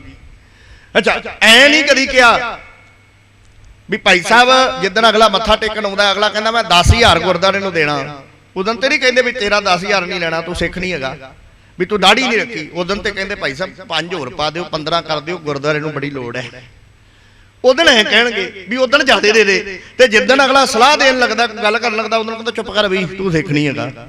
ਇਹ ਤੇ ਫਿਰ ਗਲਤ ਗੱਲ ਹੋ ਗਈ ਨਾ। ਲੈਣ ਵਾਲੀ ਗੱਲ ਹੋਰ ਹੈ ਹਨਾ, ਮੂੰਹ ਹੋਰ ਹੈ, ਤੇ ਜਿੱਦਣ ਅਗਲਾ ਸਲਾਹ ਦਿੰਦਾ ਵੀ ਭਾਈ ਐ ਕਰ ਲੋ, ਅਗਲਾ ਕਹਿੰਦਾ ਵੀ ਤੈਨੂੰ ਤੇ ਪਤਾ ਹੀ ਨਹੀਂ ਮਰਿਆਦਾ ਦਾ, ਪਹਿਲਾਂ ਦਾੜੀ ਰੱਖ ਕੇ ਆ, ਪਹਿਲਾਂ ਸਿੱਖ ਬਣ ਕੇ ਆ। ਮੈਂ ਕਈ ਵਾਰੀ ਸੋਚਦਾ ਹੁੰਨਾ, ਜਿੱਦਣ ਸਤਿਗੁਰੂ ਗੁਰੂ ਗੋਬਿੰਦ ਸਿੰਘ ਸਾਹਿਬ ਦੇ ਕੋਲ ਆਏ ਸਨ ਦੋ ਭਰਾ, ਗਨੀ ਖਾਂ ਤੇ ਨਬੀ ਖਾਂ, ਮਾਛੀ ਬੜੇ, ਕਹਿੰਦੇ ਸਤਿਗੁਰੂ ਅਸੀਂ ਸੇਵਾ ਕਰਨੀ ਹੈ ਤੁਹਾਡੀ। ਗੁਰੂ ਗੋਬਿੰਦ ਸਿੰਘ ਸਾਹਿਬ ਨੂੰ ਕਹਿੰਦੇ ਅਸੀਂ ਸੇਵਾ ਕਰਨੀ ਹੈ। ਸਤਿਗੁਰੂ ਨੂੰ ਗੁਰੂ ਗੋਬਿੰਦ ਸਿੰਘ ਸਾਹਿਬ ਜੀ ਕਹਿੰਦੇ ਵੀ ਕਿਹੜੀ ਸੇਵਾ? ਕਹਿੰਦੇ ਸਤਿਗੁਰੂ ਪਹਿਲਾਂ ਤੇ ਸਾਡੇ ਘਰੇ ਚੱਲੋ। ਕਿੱਥੇ ਕਲਗੀਆਂ ਵਾਲੇ ਨੇ ਕਿਹਾ ਵੀ ਜਾਓ ਪਹਿਲਾਂ ਅੰਮ੍ਰਿਤ ਛਕ ਕੇ ਆਓ, ਫਿਰ ਤੁਹਾਡੇ ਘਰੇ ਜਾਵਾਂਗਾ। ਇੰਨੀ ਕੱਟੜਤਾ ਅਸੀਂ ਬਣਾ ਕੇ ਰੱਖਤੀ। ਮੈਂ ਕੱਲ ਵੀ ਬੇਨਤੀ ਕੀਤੀ, ਅੱਜ ਸਿੱਖ ਦੇ ਹੱਥੋਂ ਪ੍ਰਸ਼ਾਦ ਲੈਣ ਵਾਸਤੇ ਤਿਆਰ ਨਹੀਂ। ਕਲਗੀਆਂ ਵਾਲਾ ਦੋ ਭਰਾ ਮੁਸਲਮਾਨ, ਗਨੀ ਖਾਂ ਤੇ ਨਬੀ ਖਾਂ, ਉਹਨਾਂ ਦੇ ਘਰੇ 2 ਦਿਨ ਰਿਹਾ ਸਤਿਗੁਰੂ, 2 ਦਿਨ ਗੁਰੂ ਗੋਬਿੰਦ ਸਿੰਘ ਸਾਹਿਬ ਮਾਛੀ ਬੜੇ। ਕਿਤੇ ਸਤਿਗੁਰੂ ਕਿਤੇ ਜ਼ਿਕਰ ਨਹੀਂ ਆਉਂਦਾ ਵੀ ਗਨੀ ਖਾਂ ਤੇ ਨਬੀ ਖਾਂ ਨੇ ਪਹਿਲਾਂ ਅੰਮ੍ਰਿਤ ਛਕਿਆ ਤੇ ਫੇਰ ਸੇਵਾ ਕੀਤੀ ਨਾ। ਸਤਿਗੁਰੂ ਜੀ ਕਹਿੰਦੇ ਤੁਮਕੋ ਮੁਬਾਰਕ, ਹਮਕਾ ਹਮਕੋ ਮੁਬਾਰਕ। ਤੁਸੀਂ ਆਪਣੇ ਧਰਮ 'ਚ ਪੱਕੇ ਰਹੋ, ਤੁਹਾਡੀ ਭਾਵਨਾ ਆ, ਤੁਸੀਂ ਕਰੋ। ਕਿੱਥੇ ਕਿਹਾ ਸੀ ਪੀਰ ਬੁੱਧੂ ਸ਼ਾਹ ਨੂੰ ਪਹਿਲਾਂ ਮੇਰੀ ਗੱਲ ਮੰਨ, ਪਹਿਲਾਂ ਤੂੰ ਸਿੱਖੀ ਦੀ ਰਾਤ ਲੈ, ਫਿਰ ਤੇਰੇ ਕੋਲੋਂ ਮੈਂ ਮਦਦ ਲਵਾਂਗਾ? ਕਦੇ ਵੀ ਨਹੀਂ ਕਿਹਾ। ਗੁਰੂ ਗੋਬਿੰਦ ਸਿੰਘ ਸਾਹਿਬ ਨੇ ਜਿਹੜੇ ਪਠਾਨ ਸਨ, ਜਿਹੜੇ ਪੀਰ ਬੁੱਧੂ ਸ਼ਾਹ ਦੀ ਸਿਫਾਰਿਸ਼ ਤੇ ਸਨ, ਕਿੱਥੇ ਕਿਹਾ ਉਹਨਾਂ ਨੂੰ ਵੀ ਤੁਸੀਂ ਪਹਿਲਾਂ ਸਾਡੇ ਸਿੱਖ ਬਣੋ? ਸਤਿਗੁਰੂ ਕਹਿੰਦੇ ਨਹੀਂ, ਤੁਸੀਂ ਡਿਊਟੀ ਕਰਨੀ ਕਰੀ ਜੋ। ਇੰਨੀ ਕੱਟੜਤਾ ਨਾ ਵਿਖਾਈਏ ਵੀ ਲੈਣ ਵਾਰੀ, ਜੇ ਅਗਲਾ ਕਹਿੰਦਾ ਮੈਂ ਲੱਖ ਰੁਪਈਆ ਦੇਣਾ ਉਦੋਂ ਤੇ ਦੇ ਦੇ, ਤੇ ਜੇ ਗੱਲ ਅਗਲਾ ਕਰਦਾ ਤੇ ਉਹਨੂੰ ਕਹੇ ਨਾ ਭਾਈ ਤੂੰ ਤਾਂ ਦਾੜੀ ਰੱਖ ਕੇ ਆ, ਫਿਰ ਤੇਰੇ ਨਾਲ ਗੱਲ ਹੋਏਗੀ, ਉਦਾਂ ਨਹੀਂ ਤੂੰ ਗੱਲ ਕਰ ਸਕਦਾ। ਨਹੀਂ, ਐ ਨਹੀਂ। ਆ ਸੁਣਿਓ ਹੁਣ, ਸਤਿਗੁਰੂ ਗੁਰੂ ਨਾਨਕ ਸਾਹਿਬ ਜੀ ਸਮਝਾ ਰਹੇ ਨੇ, ਕਹਿੰਦੇ ਕਿ ਕਾਜੀ ਜੀ ਆ ਜਿਹੜੇ ਪੱਗ ਨੇ ਨਾ, ਜਿਹੜੀ ਕੁਲਾ ਆ, ਇਹਦੇ ਵੀ ਚਾਰ ਟਾਕੀਆਂ ਦੀ ਬਣੀ ਤੇ ਇਹਦੇ ਵੀ ਅਰਥ ਸੁਣ ਲਾ। ਕਹਿੰਦਾ ਜੀ ਸੁਣਾਓ, ਆਓ ਇਹਨਾਂ ਪੰਕਤੀਆਂ ਨੂੰ ਦੁਬਾਰਾ ਸਰਵਣ ਕਰੀਏ। ਚਾਰ ਦਰਗ ਕੀ ਕੁਲਹਿ ਬਨਾਈ, ਚਾਰੋ ਦਰਕ ਦੇਤ ਸਮਝਾਈ। ਸਤਿਗੁਰੂ ਗੁਰੂ ਨਾਨਕ ਸਾਹਿਬ ਜੀ ਕਹਿੰਦੇ ਵੀ ਇਹਨਾਂ ਦੇ ਤਰਕ ਵੀ ਤੁਹਾਨੂੰ ਦੱਸਣਾ ਕਰਦੇ ਹਾਂ। ਸੁਨੀ ਦੁਨੀ ਸੁਰਗ ਸੁਖ ਦੋ ਤਰਕੋ, ਮਾਨ ਮੋਹਿ ਲਿਬਾਏ ਨਾ ਉਰ ਕੋ। ਮਾਲਕ ਜੀ ਕਹਿੰਦੇ ਵੀ ਜਿਹਨੇ ਸਿਰ ਤੇ ਟੋਪੀ ਰੱਖੀ ਹੈ ਨਾ, ਜਾਂ ਪੱਗ ਬੰਨੀ ਕੁਲਾ, ਸਤਿਗੁਰੂ ਜੀ ਕਹਿੰਦੇ ਪਹਿਲੀ ਗੱਲ ਤੇ ਇਹ ਹੈ ਵੀ ਚਾਰ ਗੱਲਾਂ ਕਹੀਆਂ ਨਾ ਵੀ ਇਹਦੇ ਤਰਕ ਸੁਣ ਲਓ ਕੀ ਹੈ। ਸਤਿਗੁਰੂ ਜੀ ਕਹਿੰਦੇ ਪਹਿਲੀ ਤੇ ਇਹ ਹੈ ਵੀ ਦੁਨੀਆ ਦੇ ਤੇ ਸਵਰਗ ਦੇ ਜਿਹੜੇ ਸੁੱਖ ਨੇ ਨਾ, ਉਹਨਾਂ ਨੂੰ ਛੱਡ ਦੇਵੇ, ਲਾਲਚਾਂ ਤੋਂ ਉੱਪਰ ਉੱਠ ਜੇ। ਕਹਿਣ ਤੋਂ ਭਾਵ ਵੀ ਇਹ ਨਾ ਉਹਦੇ ਮਨ ਦੇ ਵਿੱਚ ਲਾਲਚ ਹੋਵੇ ਵੀ ਮੈਨੂੰ ਇੱਥੇ ਵੀ ਸੁੱਖ ਚਾਹੀਦਾ ਤੇ ਅੱਗੇ ਵੀ ਸੁੱਖ ਹੀ ਚਾਹੀਦਾ ਨਾ। ਉੱਥੇ ਤੇ ਇਹ ਹੈ ਵੀ ਰੱਬ ਕੀ ਰਜ਼ਾਏ ਮੰਨੇ ਸਿਰ ਉੱਪਰ, ਕਰਤਾ ਮੰਨੇ ਆਪ ਮੁਸਾਵੇ। ਜਦੋਂ ਸਤਿਗੁਰੂ ਜੀ ਨੇ ਕਿਹਾ ਨਾ ਵੀ ਮੁਸਲਮਾਨ ਕਿਵੇਂ ਦਾ ਹੋਣਾ ਚਾਹੀਦਾ, ਮੁਸਲਮਾਨ ਮੋਮ ਦਿਲ ਹੋਵੇ, ਮੁਸਲਮਾਨ ਮੋਮ ਦਿਲ ਹੈ, ਰੱਬ ਕੀ ਰਜ਼ਾਏ ਮੰਨੇ, ਰੱਬ ਦੀ ਰਜ਼ਾ ਦੇ ਵਿੱਚ ਰਹਿੰਦਾ। ਇਹ ਨਹੀਂ ਵੀ ਮੈਨੂੰ ਸੁੱਖ ਹੀ ਚਾਹੀਦਾ, ਉਹ ਕਹਿੰਦਾ ਇੱਥੇ ਵੀ ਤੇਰਾ ਪਾਣਾ ਹੈ ਤੇ ਅੱਗੇ ਵੀ ਤੇਰਾ ਪਾਣਾ। ਅੱਛਾ, ਦੁਨੀਆ ਦੇ ਤੇ ਸਵਰਗ ਦੇ ਸੁੱਖਾਂ ਨੂੰ ਛੱਡ ਦੇਵੇ, ਤਰਕ ਨੂੰ ਛੱਡ ਦੇਵੇ। ਅਗਲੀ ਗੱਲ ਕਹਿੰਦੇ ਮਾਨ ਜੇ ਮੋਹ ਲਪਟਾਏ ਨਾ ਭਾਈ, ਕਹਿੰਦੇ ਮਾਨ ਤੇ ਮੋਹ ਜਿਹੜਾ ਆ ਉਹ ਜੀਵਨ ਦੇ ਵਿੱਚੋਂ ਵਿਸਾਰ ਦੇਵੇ। ਮਾਣ ਤੇ ਮੋਹ ਦੇ ਚੱਕਰਾਂ ਦੇ ਵਿੱਚ ਜਿਹੜਾ ਹੈ, ਜਿਹਨੇ ਸਿਰ ਦੇ ਉੱਪਰ ਦਸਤਾਰ ਸਜਾਈ ਹੈ ਜਾਂ ਟੋਪੀ ਪਾਈ ਹੈ, ਮਾਲਕ ਜੀ ਕਹਿੰਦੇ ਉਹ ਇਹਨਾਂ ਚੱਕਰਾਂ ਦੇ ਵਿੱਚ ਨਹੀਂ ਪੈਂਦਾ ਹੈ। ਸੁਨ ਕਰ ਹਾਜੀ ਬੋਹਰੇ ਅਲਾਈ, ਖਫਨੀ ਰੀਤ ਕਹੋ ਕਿਉਂ ਪਾਈ। ਹੁਣ ਜਦੋਂ ਇਹ ਸੁਣ ਲਿਆ ਤੇ ਕਾਜੀ ਬਹਾਵਦੀਨ ਅਗਲਾ ਸਵਾਲ ਕਰਦਾ ਹੈ ਸਤਿਗੁਰੂ ਨੂੰ, ਕਿਉਂਕਿ ਸਤਿਗੁਰੂ ਜੀ ਦਾ ਭੇਖ ਹੀ ਇਹੋ ਜਿਹਾ ਹੈ, ਅਗਲਾ ਵੇਖ ਕੇ ਆਟੋਮੈਟਿਕਲੀ ਉਹਦੇ ਮਨ 'ਚ ਜਿਹਨ 'ਚ ਸਵਾਲ ਪੈਦਾ ਹੁੰਦੇ ਆ। ਸਤਿਗੁਰੂ ਨੂੰ ਕਹਿੰਦਾ ਹੈ ਵੀ ਆ ਜਿਹੜਾ ਤੁਸੀਂ ਅਣਸੀਤਾ, ਕਿਉਂਕਿ ਗੁਰੂ ਨਾਨਕ ਸਾਹਿਬ ਜੀ ਨੇ ਜਿਹੜਾ ਪਾਇਆ ਹੋਇਆ ਨਾ ਕਾਜੀਆਂ ਵਾਲਾ ਭੇਖ, ਚੋਲਾ ਪਾਇਆ, ਉਹ ਜਿਹੜਾ ਚੋਲਾ ਆ ਆਮ ਤੌਰ ਤੇ ਜਿਹੜਾ ਪਾਇਆ ਜਾਂਦਾ ਨਾ, ਵੈਸੇ ਤੇ ਉਹ ਹੁੰਦਾ ਬਾਹਾਂ ਵਾਲਾ, ਜਿਹੜੇ ਪਾਉਂਦੇ ਨੇ ਉਹ ਖੁੱਲੀਆਂ ਬਾਹਾਂ ਹੁੰਦੀਆਂ ਇਸ ਤਰ੍ਹਾਂ, ਜਿਹੜੇ ਹਜ ਯਾਤਰਾ ਦੇ ਹਾਜੀ ਜਾਂਦੇ ਨੇ। ਸਤਿਗੁਰੂ ਨੇ ਜਿਹੜਾ ਪਾਇਆ ਉਹਦੀਆਂ ਬਾਹਾਂ ਨਹੀਂ ਹੈਗੀਆਂ, ਉਹ ਕਫਨ ਦੇ ਵਾਂਗ ਹੈ। ਸਤਿਗੁਰੂ ਗੁਰੂ ਨਾਨਕ ਸਾਹਿਬ ਜੀ ਨੂੰ ਕਹਿੰਦਾ ਵੀ ਆਹ ਜਿਹੜਾ ਤੁਸੀਂ ਪਾਇਆ, ਜਿਹੜਾ ਕਫਨੀ ਦੇ ਵਾਂਗੇ ਪਾਇਆ, ਇਹ ਕਿਸ ਵਾਸਤੇ ਤੁਸੀਂ ਜਿਹੜਾ ਚੋਲਾ ਜਿਹੜਾ ਤੁਸੀਂ ਪਹਿਨਾਇਆ ਹੈ, ਧਾਰਨ ਕੀਤਾ ਹੈ। ਤਬ ਸ਼੍ਰੀ ਗੁਰ ਨੇ ਬਚਨ ਬਖਾਨਾ, ਖਫਨੀ ਜਾਨੋ ਖਫਨ ਸਮਾਨਾ। ਸਤਿਗੁਰੂ ਗੁਰੂ ਨਾਨਕ ਸਾਹਿਬ ਜੀ ਨੇ ਫਿਰ ਉੱਤਰ ਦਿੱਤਾ, ਕਹਿੰਦੇ ਕਾਜੀ ਜੀ, ਕਾਜੀ ਬਹਾਵਦੀਨ ਜੀ, ਇਹ ਜਿਹੜੀ ਸਾਡੀ ਪਹਿਣੀ ਹੋਈ ਨਾ, ਜਿਹਨੂੰ ਤੁਸੀਂ ਕਹਿੰਦੇ ਜੇ ਵੀ ਖਫਨੀ ਹੈ, ਮਾਲਕ ਜੀ ਕਹਿੰਦੇ ਇਹਨੂੰ ਕਫਨ ਦੇ ਸਮਾਨ, ਕਫਨ ਜਿਹੜਾ ਮੁਰਦੇ ਦੇ ਉੱਪਰ ਪਾਇਆ ਜਾਂਦਾ, ਕਫਨ, ਜਦੋਂ ਬੰਦਾ ਮਰ ਜਾਂਦਾ ਨਾ ਤੇ ਉਹਨੂੰ ਜਿਹੜਾ ਚਿੱਟਾ ਕੱਪੜਾ ਪਹਿਨਾਇਆ ਜਾਂਦਾ ਬਾਅਦ ਦੇ ਵਿੱਚ, ਉਹਨੂੰ ਕਹਿੰਦੇ ਨੇ ਕਫਨ। ਸਤਿਗੁਰੂ ਗੁਰੂ ਨਾਨਕ ਸਾਹਿਬ ਜੀ ਕਹਿੰਦੇ ਵੀ ਇਸ ਸਾਡੇ ਚੋਲੇ ਨੂੰ ਤੁਸੀਂ ਕਫਨ ਹੀ ਸਮਝੋ। ਕਹਿਣ ਤੋਂ ਭਾਵ ਸਤਿਗੁਰੂ ਜੀ ਕਹਿੰਦੇ ਵੀ ਅਸੀਂ ਤੇ ਨਿਕਲੇ ਆ, ਕਫਨ ਪਾ ਕੇ ਨਿਕਲੇ ਆ, ਸਿੱਧੀ ਜੀ ਗੱਲ ਹੈ। ਅਬ ਤੋਂ ਜਰੇ ਮਰੇ ਸਿੱਧ ਪਾਈਏ, ਜੋ ਲੀਨੋ ਹਾਰ ਸੰਦੋਰਾ, ਹੁਣ ਤੇ ਜੋ ਕੁਝ ਹੁੰਦਾ ਹੋ ਜੇ, ਅਸੀਂ ਤੇ ਕਫਨ ਪਹਿਲਾਂ ਹੀ ਪਾ ਲਿਆ ਵੀ ਮਤਾ ਤੁਸੀਂ ਜਾਣੋ ਵੀ ਅਸੀਂ ਗੁਰੂ ਨਾਨਕ ਸਾਹਿਬ ਦਾ ਨੁਕਸਾਨ ਕਰ ਦਿਆਂਗੇ, ਜੇ ਕਰ ਦਿਆਂਗੇ ਉਹ ਕਰ ਦਿਆਂਗੇ। ਸਤਿਗੁਰੂ ਕਹਿੰਦੇ ਸਾਨੂੰ ਕੋਈ ਪਰਵਾਹ ਨਹੀਂ, ਅਸੀਂ ਤੇ ਪਹਿਲਾਂ ਹੀ ਕਫਨ ਪਹਿਨਿਆ ਹੋਇਆ ਹੈ। ਅੰਗ ਹਿਲਾਏ ਨਾ ਆਪ ਜਣਾਵੇ, ਨਿਜ ਹਰਨਨ ਗੋਰ ਦੇਸ਼ ਪਾਵੇ। ਸਤਿਗੁਰੂ ਗੁਰੂ ਨਾਨਕ ਸਾਹਿਬ ਸੱਚੇ ਪਾਤਸ਼ਾਹ ਨੇ ਬੜੇ ਪਿਆਰੇ ਬਚਨ ਕਹੇ। ਮਾਲਕ ਜੀ ਕਹਿੰਦੇ ਸਾਡੇ ਸਰੀਰ ਦੇ ਉੱਪਰ ਪਹਿਨਿਆ ਹੋਇਆ ਜਿਹੜਾ ਉਹ ਕਫਨ ਹੈ। ਮੁਰਦਾ ਹੋਏ ਸੋ ਖਫਨੀ ਪਾਏ, ਗੁਰੂ ਗੋਰ ਕੇ ਵਿੱਚ ਸਮਾਵੇ। ਬੜੇ ਪਿਆਰੇ ਬਚਨ ਕਹੇ ਗੁਰੂ ਸਾਹਿਬ ਨੇ। ਸਤਿਗੁਰੂ ਕਹਿੰਦੇ ਵੀ ਕਫਨੀ ਜਾਂ ਇਹ ਕਫਨ ਪਤਾ ਕਦੋਂ ਪਾਇਆ ਜਾਂਦਾ? ਕਾਜੀ ਬਹਾਵਦੀਨ ਕਹਿੰਦਾ ਜੀ ਕਦੋਂ? ਸਤਿਗੁਰੂ ਕਹਿੰਦੇ ਜਦੋਂ ਬੰਦਾ ਮੁਰਦਾ ਹੋ ਜਾਂਦਾ। ਮੁਰਦੇ ਦਾ ਮਤਲਬ ਹੈ ਜਦੋਂ ਮਰ ਜਾਂਦਾ। ਜਿਉਂਦੇ ਜੀ ਨੂੰ ਕਦੇ ਕਫਨ ਨਹੀਂ ਪਾਇਆ ਜਾਂਦਾ, ਇਹ ਚੇਤੇ ਰੱਖਿਆ ਜੇ। ਬੰਦਾ ਜਿਉਂਦਾ ਨਾ, ਇੱਥੋਂ ਤੱਕ ਕਿ ਪ੍ਰਾਤਨ ਸਮੇਂ ਦੇ ਵਿੱਚ ਆਪਾਂ ਵੇਖਦੇ ਆ ਸੁਹਾਗਣ ਜਿਹੜੀਆਂ ਇਸਤਰੀਆਂ ਸਨ ਨਾ, ਸੁਹਾਗਣਾ, ਉਹ ਆਪਣੇ ਸਿਰ ਦੇ ਉੱਪਰ ਚਿੱਟੇ ਰੰਗ ਦੀ ਚੁੰਨੀ ਨਹੀਂ ਸਨ ਲੈਂਦੀਆਂ, ਚਿੱਟੇ ਰੰਗ ਦਾ ਕੱਪੜਾ ਨਹੀਂ ਸੀ ਲੈਂਦੀਆਂ। ਕਿਉਂ? ਕਿਉਂਕਿ ਚਿੱਟੇ ਰੰਗ ਦਾ ਕੱਪੜਾ ਜਿਹੜਾ ਆ ਉਹਨੂੰ ਕਫਨ ਦਾ ਪ੍ਰਤੀਕ, ਕਫਨ ਦਾ ਰੰਗ ਚਿੱਟਾ ਹੁੰਦਾ, ਕਫਨ ਦਾ ਪ੍ਰਤੀਕ ਮੰਨਿਆ ਜਾਂਦਾ ਸੀ। ਕਹਿਣ ਤੋਂ ਭਾਬੀ ਜੀ ਦੇ ਸਿਰ ਦਾ ਸੁਹਾਗ ਉੱਜੜ ਜਾਂਦਾ ਸੀ ਨਾ, ਕਹਿੰਦੇ ਵੀ ਇਹ ਵਿਧਵਾ ਹੈ, ਤੇ ਜਿਹੜੀ ਵਿਧਵਾ ਹੁੰਦੀ ਸੀ ਉਹਨੂੰ ਚਿੱਟੇ ਰੰਗ ਦਾ ਕੱਪੜਾ ਪਹਿਨਣ ਨੂੰ ਦਿੱਤਾ ਜਾਂਦਾ ਸੀ, ਤੇ ਚਿੱਟੇ ਰੰਗ ਦੀ ਚੁੰਨੀ ਉਹਨੂੰ ਕਿਹਾ ਜਾਂਦਾ ਸੀ ਵੀ ਤੂੰ ਲੈਣੀ ਹੈ। ਜਾਂ ਜਦੋਂ ਬੰਦਾ ਮਰ ਜਾਂਦਾ ਤੇ ਉਹਨੂੰ ਚਿੱਟੇ ਰੰਗ ਦਾ ਚੋਲਾ ਜਾਂ ਉਹ ਸਵਾ ਕੇ ਉਹ ਬਹੁਤਾ ਵਧੀਆ ਸੀਤਾ ਨਹੀਂ ਹੁੰਦਾ ਵਾ, 3-4 ਉਹਦੀਆਂ ਲੈਣਾ ਜੀਆਂ ਸਿੱਧੀਆਂ ਹੀ ਉਹ ਮਾਰੀਆਂ ਹੁੰਦੀਆਂ ਵੀ ਮਤਲਬ ਕਿ ਬਹੁਤਾ ਵਧੀਆ ਉਹ ਤਰੀਕੇ ਨਾਲ ਨਾ ਉਹਦੀ ਜੇਬ ਹੁੰਦੀ। ਜਿਹੜਾ ਕਫਨ ਹੁੰਦਾ ਨਾ, ਕਫਨ ਦੀ ਨਿਸ਼ਾਨੀ ਇਹ ਹੈ ਵੀ ਜਿਹੜਾ ਉਹ ਸਵਾ ਕੇ ਲਿਆਉਂਦੇ ਨੇ ਨਾ ਸਾਰੇ ਦੇ ਸਾਰੇ ਜਿਨ੍ਹਾਂ ਦੇ ਵੱਲੋਂ ਵੀ ਲਿਆਇਆ ਜਾਂਦਾ, ਉਹਦੀ ਜੇਬ ਨਹੀਂ ਹੁੰਦੀ। ਔਰ ਮੈਂ ਇੱਕ ਦਿਨ ਸੋਚ ਰਿਹਾ ਸਾਹਿਬ ਤੁਹਾਡੇ ਨਾਲ ਵੀ ਸਾਂਝੀ ਗੱਲ ਕਰਦੇ ਹਾਂ, ਸਭ ਤੋਂ ਪਹਿਲਾ ਕੱਪੜਾ ਤੇ ਸਭ ਤੋਂ ਆਖਰੀ ਕੱਪੜਾ ਹੀ ਇਹੋ ਜਿਹਾ ਹੁੰਦਾ ਜਿਹਦੀ ਜੇਬ ਨਹੀਂ ਹੁੰਦੀ। ਬੱਚਾ ਪੈਦਾ ਹੋਇਆ, ਸਭ ਤੋਂ ਪਹਿਲਾ ਕੱਪੜਾ ਕਿਹੜਾ ਪਾਇਆ ਭਲਾ? ਬੱਚੇ ਦਾ ਪੈਦਾ ਹੁੰਦੇ ਆ ਆਪਾਂ ਉਹਨੂੰ ਕੱਪੜੇ 'ਚ ਵਲੇਟਦੇ ਆ, ਤੌਲੀਏ 'ਚ ਵਲੇਟਦੇ, ਇਵੇਂ ਹੀ ਹੈ ਨਾ। ਜਾਂ ਇਉਂ ਕਹ ਲਓ ਪੁਰਾਣੇ ਸਮੇਂ 'ਚ ਸ਼ਬਦ ਵਰਤਦੇ ਸਨ ਪੋਤੜੇ, ਜਿਹੜੇ ਕੱਪੜੇ ਪਾਏ ਰੁਮਾਲ ਬੰਨ੍ਹ ਦਿੱਤੇ ਜਾਂਦੇ ਸਨ। ਘਰੇ ਬੀਬੀਆਂ ਪੋਤੜੇ ਬਣਾ ਕੇ ਬੱਚਿਆਂ ਨੂੰ ਬੰਨ੍ਹਦੇ ਹੁੰਦੀਆਂ ਸਨ। ਕਈ ਦਿਨ ਬੱਚਿਆਂ ਨੂੰ ਕੱਪੜੇ ਨਹੀਂ ਸਨ ਪਾਉਂਦੇ, ਕਈ ਦਿਨ, 21 ਦਿਨਾਂ ਬਾਅਦ ਜਾਂ ਸਵਾ ਮਹੀਨੇ ਬਾਅਦ ਉਹ ਬੱਚਿਆਂ ਨੂੰ ਕੱਪੜੇ। ਹੁਣ ਜਿੰਨੇ ਦਿਨ ਉਹ ਪਾਇਆ, ਕਹਿਣ ਤੋਂ ਪਹਿਲਾ ਕੱਪੜਾ ਜਿਹੜਾ ਪਾਇਆ ਜੇਬ ਉਹਦੇ ਵੀ ਨਹੀਂ ਲੱਗੀ, ਸਭ ਤੋਂ ਆਖਰ ਦੇ ਵਿੱਚ ਜਿਹੜਾ ਕਫਨ ਪਾਇਆ ਜੇਬ ਉਹਦੇ ਵੀ ਨਹੀਂ। ਵਿੱਚ ਦੇ ਸਮੇਂ ਦੇ ਵਿੱਚ ਜੇਬਾਂ ਬਣ ਗਈਆਂ, ਵਿੱਚ ਦੇ ਸਮੇਂ ਦੇ ਵਿੱਚ ਬੰਦਾ ਜੇਬਾਂ ਭਰਦਾ ਹੈ, ਆਖਰ ਸਮੇਂ ਵੀ ਜੇਬ ਨਹੀਂ ਤੇ ਆਰੰਭ ਦੇ ਵਿੱਚ ਵੀ ਜੇਬ ਨਹੀਂ, ਪਾਕਟ। ਹੁਣ ਅਗਲੀ ਗੱਲ ਸੁਣਿਓ, ਸਤਿਗੁਰੂ ਗੁਰੂ ਨਾਨਕ ਸਾਹਿਬ ਜੀ ਨੇ ਜਦੋਂ ਕਿਹਾ, ਮਾਲਕ ਜੀ ਕਹਿੰਦੇ ਜਦੋਂ ਬੰਦਾ ਮੁਰਦਾ ਹੋ ਜਾਂਦਾ ਨਾ, ਮੁਰਦਾ, ਉਦੋਂ ਉਹਨੂੰ ਕਫਨ ਪਾਉਂਦੇ ਨੇ। ਮੈਂ ਭਾਈ ਸਾਹਿਬ ਭਾਈ ਗੁਰਦਾਸ ਜੀ ਨੂੰ ਪੜ੍ਹ ਰਿਹਾ ਸੀ, ਉਹਨਾਂ ਬੜੀ ਪਿਆਰੀ ਇੱਕ ਆਪਣੀ ਵਾਰ ਲਿਖੀ, ਗੁਰੂ ਤੇ ਸਿੱਖ ਦਾ ਰਿਸ਼ਤਾ ਕਿਵੇਂ ਦਾ ਹੈ, ਕਿਵੇਂ ਦਾ ਰਿਸ਼ਤਾ ਹੈ। ਭਾਈ ਸਾਹਿਬ ਭਾਈ ਗੁਰਦਾਸ ਜੀ ਕਹਿੰਦੇ ਨੇ ਅਸਲ ਦੇ ਵਿੱਚ ਜਿਹੜਾ ਸਿੱਖ ਹੈ ਨਾ ਉਹ ਆਪਣੇ ਗੁਰੂ ਦੇ ਅੱਗੇ ਮੁਰਦਾ ਹੋ ਜਾਂਦਾ, ਮਰ ਹੀ ਜਾਂਦਾ। ਪਹਿਲਾਂ ਆਪਣੇ ਆਪ ਨੂੰ ਮਾਰਨਾ ਪੈਂਦਾ, ਜਾਂ ਇਉਂ ਕਹਿ ਲਓ ਵੀ ਗੁਰੂ ਸਿੱਖੇ ਮੁਰਦਾ ਤੇ ਗੁਰੂ ਇੱਕ ਕਬਰ, ਗੁਰੂ ਇੱਕ ਕਬਰ ਤੇ ਸਿੱਖੇ ਮੁਰਦਾ। ਕਹਿੰਦੇ ਵੀ ਮੁਰਦਾ ਕਬਰ ਦੇ ਵਿੱਚ ਉਦੋਂ ਹੀ ਜਾਂਦਾ ਜਦੋਂ ਬੰਦਾ ਮਰ ਜਾਂਦਾ, ਮੁਰਦਾ ਹੋ ਜਾਂਦਾ ਕਬਰ ਦੇ ਵਿੱਚ ਉਦੋਂ ਹੀ ਪਾਇਆ ਜਾਂਦਾ, ਜਿਉਂਦੇ ਬੰਦੇ ਨੂੰ ਤਾਂ ਕਬਰ 'ਚ ਪਾਉਂਦੇ ਹੀ ਨਹੀਂ। ਕਬਰ ਦੇ ਵਿੱਚ ਤਾਂ ਜਾਏਗਾ ਜੇ ਪਹਿਲਾਂ ਮਰੇਗਾ, ਪਹਿਲਾਂ ਆਪਣੇ ਹੰਕਾਰ ਨੂੰ ਹਉਮੈ ਨੂੰ ਮਾਰ, ਫਿਰ ਕਬਰ ਦੇ ਵਿੱਚ ਜਾਏਗਾ। ਬੜੇ ਪਿਆਰੇ ਬਚਨ ਕਹੇ ਭਾਈ ਸਾਹਿਬ ਭਾਈ ਗੁਰਦਾਸ ਜੀ ਨੇ, ਕਹਿੰਦੇ ਗੁਰ ਚੇਲਾ ਚੇਲਾ ਗੁਰ ਸਿੱਖ ਸੁਣ ਗੁਰ ਸਿੱਖ ਸਦਾਵੈ, ਇੱਕ ਮਨ ਇੱਕ ਅਰਾਧਨਾ ਬਾਹਰ ਜਾਂਦਾ ਵਰਜ ਰਹਾਵੈ, ਹੁਕਮੀ ਬੰਦਾ ਹੋਏ ਕੈ ਖਸਮੇ ਦਾ ਭਾਣਾ ਤਿਸ ਭਾਵੈ, ਮੁਰਦਾ ਹੋਏ ਮੁਰੀਦ ਸੋਏ ਕੋ ਵਿਰਲਾ ਗੁਰ ਗੌਰ ਸਮਾਵੈ। ਮੁਰਦਾ ਹੋਏ ਮੁਰੀਦ ਸੋਏ, ਪਹਿਲਾਂ ਮੁਰੀਦ ਆ ਜਿਹੜਾ ਮੁਰਦਾ ਹੋ ਜਾਂਦਾ, ਮੁਰਦਾ ਹੋਏ ਮੁਰੀਦ ਸੋਏ ਕੋ ਵਿਰਲਾ ਗੁਰ ਗੌਰ ਸਮਾਵੈ।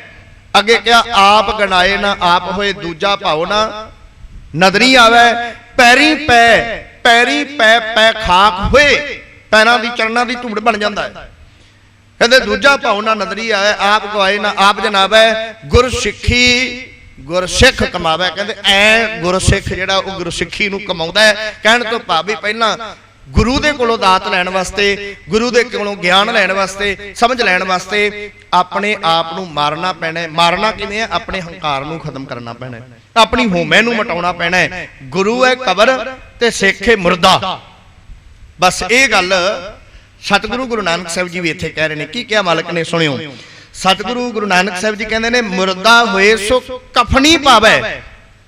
ਜਿਉਂਦੇ ਬੰਦੇ ਨੂੰ ਕਫਨ ਨਹੀਂ ਪਾਉਂਦੇ, ਜਿਹੜਾ ਮਰ ਜਾਂਦਾ ਕਫਨ ਉਹਨੂੰ ਹੀ ਕੇਵਲ ਪਾਇਆ ਜਾਂਦਾ। ਤੇ ਫਿਰ ਅੱਗੇ ਕਿਹਾ ਗੁਰੂ ਸਾਹਿਬ ਨੇ, ਇੱਕ ਵਾਰੀ ਹੋਰ ਇਹ ਪੰਕਤੀਆਂ ਜਿਹੜੀਆਂ ਉਹ ਸਰਵਣ ਕਰੀਏ।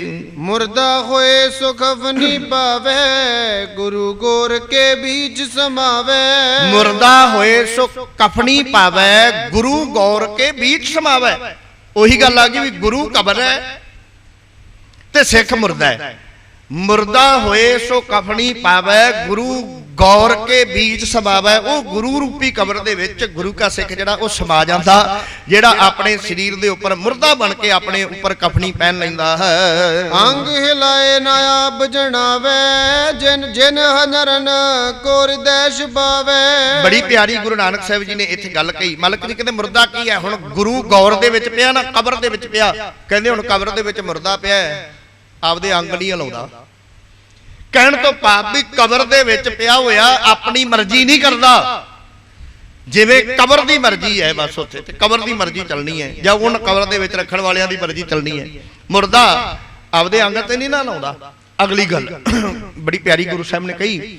ਸਤਿਗੁਰੂ ਜੀ ਕਹਿੰਦੇ ਜਿਹੜਾ ਕਬਰ ਦੇ ਵਿੱਚ ਪੈ ਗਿਆ ਆਪਣੇ ਅੰਗ ਨਹੀਂ ਹਿਲਾਉਂਦਾ। ਕਹਿਣ ਤੋਂ ਭਾਵ ਵੀ ਆਪਣੀ ਸਿਆਣਪ ਨਹੀਂ ਵਰਤਦਾ।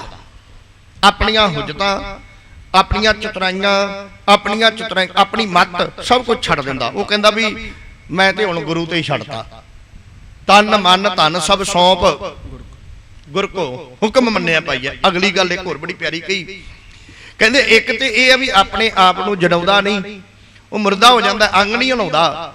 ਤੇ ਜਿਹੜੇ ਕਬਰ ਦੇ ਵਿੱਚ ਪਿਆ ਹੋਇਆ ਨਾ, ਕਹਿੰਦੇ ਗੁਰੂ ਕਾ ਸਿੱਖ ਐਵੇਂ ਦਾ ਹੈ, ਕਵੀ ਜੀ ਨੇ ਲਿਖਿਆ ਨਿਜ ਹੁਨਰ ਕਹਿਣ ਤੋਂ ਜਿਹੜੇ ਹੁਨਰ ਨੇ ਨਾ, ਹੁਨਰ ਜਿਹੜੇ ਬੰਦੇ ਦੇ ਆਪਣੇ ਕਹਿਣ ਤੋਂ ਭਾਵੀ ਗੁਣ ਨੇ, ਕਹਿੰਦੇ ਉਹਨਾਂ ਨੂੰ ਜੱਗ ਜ਼ਾਹਰ ਨਹੀਂ ਕਰਦਾ ਵੀ ਮੇਰੇ 'ਚ ਆ ਵੀ ਗੁਣ ਹੈ, ਮੇਰੇ 'ਚ ਆ ਵੀ ਗੁਣ ਹੈ। ਉਹ ਤੇ ਆਪਣੇ ਗੁਣ ਨਹੀਂ, ਆਪਣੇ ਔਗਣ ਜ਼ਾਹਰ ਕਰਦਾ ਵੀ ਮੇਰੇ 'ਚ ਆ ਵੀ ਔਗਣ ਹੈ। ਹੁਣ ਕਿਉਂਕਿ ਉਹਨੂੰ ਆਪਣੇ ਔਗਣ ਦਿਸਣੇ ਸ਼ੁਰੂ ਹੋ ਜਾਂਦੇ। ਛੋਟੀ ਜਿਹੀ ਉਦਾਹਰਨ ਦੇ ਕੇ ਮੈਂ ਅਗਲਾ ਇਤਿਹਾਸ ਸਾਂਝਾ ਕਰਾਂ। ਭਗਤ ਫਰੀਦ ਸਾਹਿਬ, ਹੁਣ ਭਗਤ ਫਰੀਦ ਸਾਹਿਬ ਜੀ ਇਸਲਾਮ ਦੇ ਨਾਲ ਸੰਬੰਧ ਰੱਖਦੇ ਆ, ਮੁਸਲਮਾਨ ਨੇ। ਫਰੀਦ ਨਾਮ ਹੀ ਆਪਣੇ ਆਪ ਦੇ ਵਿੱਚ ਦੱਸਦਾ ਵੀ ਇਹ ਇੱਕ ਮੁਸਲਮਾਨ ਹੈ। ਹੁਣ ਭਗਤ ਫਰੀਦ ਸਾਹਿਬ ਜਿਨ੍ਹਾਂ ਨੂੰ ਸ਼ੱਕਰਗੰਜ ਕਰਕੇ ਜਾਣਿਆ ਜਾਂਦਾ, ਬੜੀ ਵੱਡੀ ਸ਼ਖਸੀਅਤ ਨੇ ਭਗਤ ਫਰੀਦ ਸਾਹਿਬ। ਜਦੋਂ ਗੁਰਬਾਣੀ ਦੇ ਵਿੱਚ ਭਗਤ ਫਰੀਦ ਸਾਹਿਬ ਜੀ ਦੇ ਸ਼ਬਦ ਵੀ ਨੇ ਤੇ ਭਗਤ ਫਰੀਦ ਸਾਹਿਬ ਦੇ ਸ਼ਲੋਕ ਵੀ ਸਤਿਗੁਰੂ ਜੀ ਨੇ ਵਿਸ਼ੇਸ਼ ਤੌਰ ਤੇ ਅੰਕਿਤ ਕੀਤੇ ਹੈ। ਆਪਣੇ ਸ਼ਲੋਕਾਂ ਦੇ ਵਿੱਚ ਭਗਤ ਫਰੀਦ ਸਾਹਿਬ ਨੇ ਬੜੀ ਪਿਆਰੀ ਗੱਲ ਕਹੀ, ਕਹਿੰਦੇ ਵੀ ਮੈਂ ਕਾਲੇ ਕੱਪੜੇ ਪਾਏ ਨੇ,